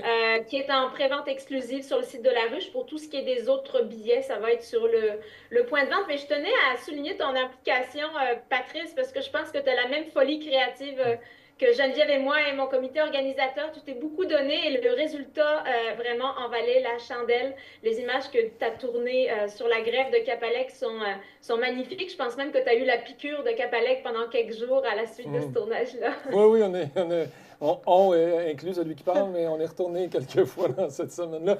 Mais ça a été un grand bonheur d'être invité. On voit un peu les images là, du vidéoclip. Tu sais, ça a été rapidement. Ce qui m'a surpris moi-même en travaillant sur le vidéoclip, c'est de voir qu'il y a plusieurs lieux. On a fait ça rapide, mais il y a la grève, il y a un lever de soleil, il y a un tournage en studio, il y a une équipe de bénévoles. Tu sais, je trouvais que c'était le fun. Il y a des images extérieures du Temps des Lilas et du festival de l'an dernier. Je trouvais qu'en très peu de temps, on a réussi à créer une dynamique, des temps, des lieux différents et beaucoup de gens qui ont participé d'ailleurs à Léandre ou tous les autres qui étaient là cette journée-là. J'étais comme surpris de me rendre compte, moi-même en montant les trucs, je dis, crime, on dirait que ça a pris un mois de tourner ça puis qu'on est allé dans plein de places différentes, dans des moments différents. Bref, chapeau aussi à Geneviève et toi, je le sais que vous avez modifié les paroles et que ça a pris des nuits blanches pour trouver comment changer des trucs, comment ramener ces idées-là et au final, créer ce qui s'est rendu dans l'entonnoir et c'était hier et ça a été livré hier et voilà, c'est lancé. Vraiment, mais c'est vraiment une poésie. On parlait de métaphore tantôt, mais c'est une poésie collective. Puis on le sait, Camille rédige beaucoup aussi pour vous autres avec Charlevoix. Puis des fois, je vous lis puis je fais comme... Le regard est vraiment le fun. La poésie qu'on essaye d'insuffler, tout le monde navigue sur cette poésie-là. Et je crois que c'est aussi la résultante de la réussite, entre guillemets, la réussite du festival, du moins ce rassemblement qui se fait autour de la musique. On essaye de créer quelque chose dans des lieux magnifiques qu'on valorise. C'est le petit apport de chacun qui fait que ça devient grand en termes de grandeur d'âme, tout simplement. Il y a cette communauté-là, il y a cet esprit-là du village qui apporte une âme particulière, je pense, à cet événement-là, qui fait c'est le message de la chanson, c'est un message qui est, oui, rassembleur, il y a un message plus profond sur la résilience culturelle qu'on peut avoir à divers niveaux au Québec, autant du point de vue des artistes que la culture francophone dans une mer anglophone au sens général du terme, notre résilience culturelle au quotidien à tous. Il y a des messages qui sont quand même assez forts et je pense que collectivement, on les porte. Nous, ce qu'on souhaite, c'est que ce vidéoclip et cette chanson-là s'envolent et aillent dans le cœur des gens. Je crois qu'on a besoin de se faire du bien. C'est vraiment aussi ce regard lumineux que Geneviève a apporté. Où moi, j'ai une lunette plus diffuseur où quand on se fait fermer des portes souvent, où c'est plus difficile pour financer des festivités, Geneviève est venue apporter son regard à 100% artiste. Elle est redevenue à 100% artiste maintenant. Donc, ça a apporté cette lumière-là. Vous avez surfé sur ces couleurs aussi en apportant cette douceur avec ces pastels. C'est un peu pour ça qu'on a choisi ces couleurs. Je salue le travail de Caroline Penneau, qu'on connaît aussi dans notre belle région, qui nous a fait le visuel. Elle a traduit en fait vraiment l'essence de ce qu'on voulait faire. Donc ça s'est traduit visuellement de ce bord-là pour l'image de marque. Ça s'est traduit pour le vidéoclip, la chanson. Donc je suis vraiment contente de la communauté que ça a créée. Ça, c'est la plus belle paye que ça nous apporte. Ouais. Mais merci de ta présence ce matin. Je ne sais pas si tu es encore dans un feu roulant d'entrevue pas mal. Pendant cette belle fin de semaine-là, mais qui suit cette belle initiative. Beaucoup d'énergie, on le sait, ça prend. Il y a comme un sprint final avant de lancer quelque chose. Puis ensuite, ce sprint final-là ne se termine pas. On recommence un autre marathon et on se rend jusqu'à l'événement, qui sera un autre marathon à l'événement. Et ensuite, après l'événement, ce sera un autre sprint pour te rendre à la 3e édition.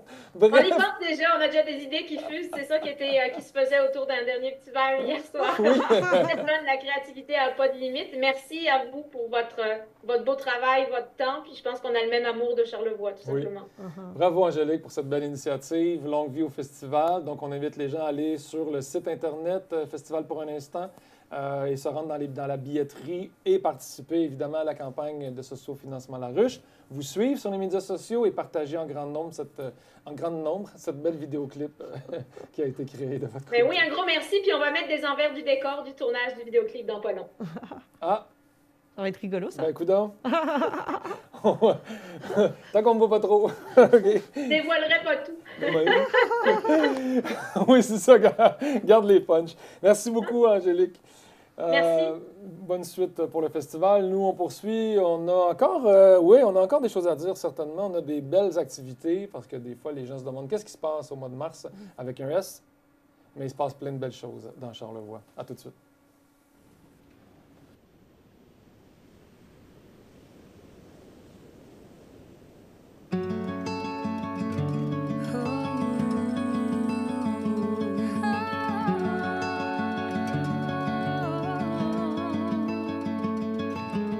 Je marche sur la Les arbres sur la falaise debout jamais ne crèvent. Pendant que les neiges fondent nos âmes vagabondes. Et si on sortait de l'ombre le bien qui nous inonde? Je mets du vin dans nos voiles et je cours et je tombe, je me relève et je trace. Je mets du vin dans nos voiles.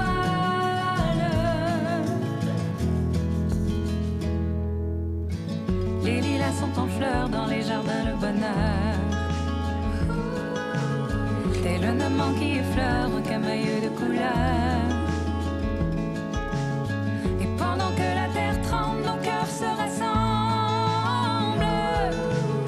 Et si c'était vrai qu'ensemble on porterait la lampe?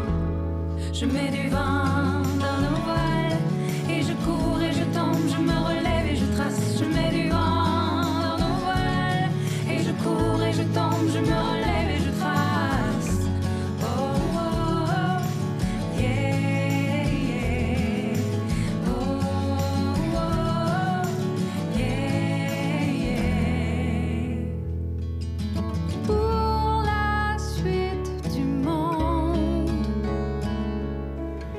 Chanter mon cœur, mon fleuve et ma foi. Regarde comment c'est beau. Ce qui ne nous tue pas deviendra une chanson. Quand fondent les glaces sur le fleuve couleur rosée et nos rides qui tracent à mi-chemin de l'amitié. Quand fondent les glaces sur le fleuve couleur rosée et nos rides qui tracent à mi-chemin de l'amitié.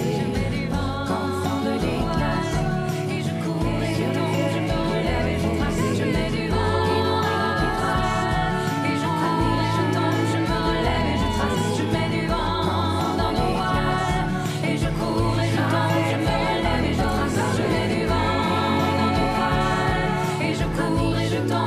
relève et je trace.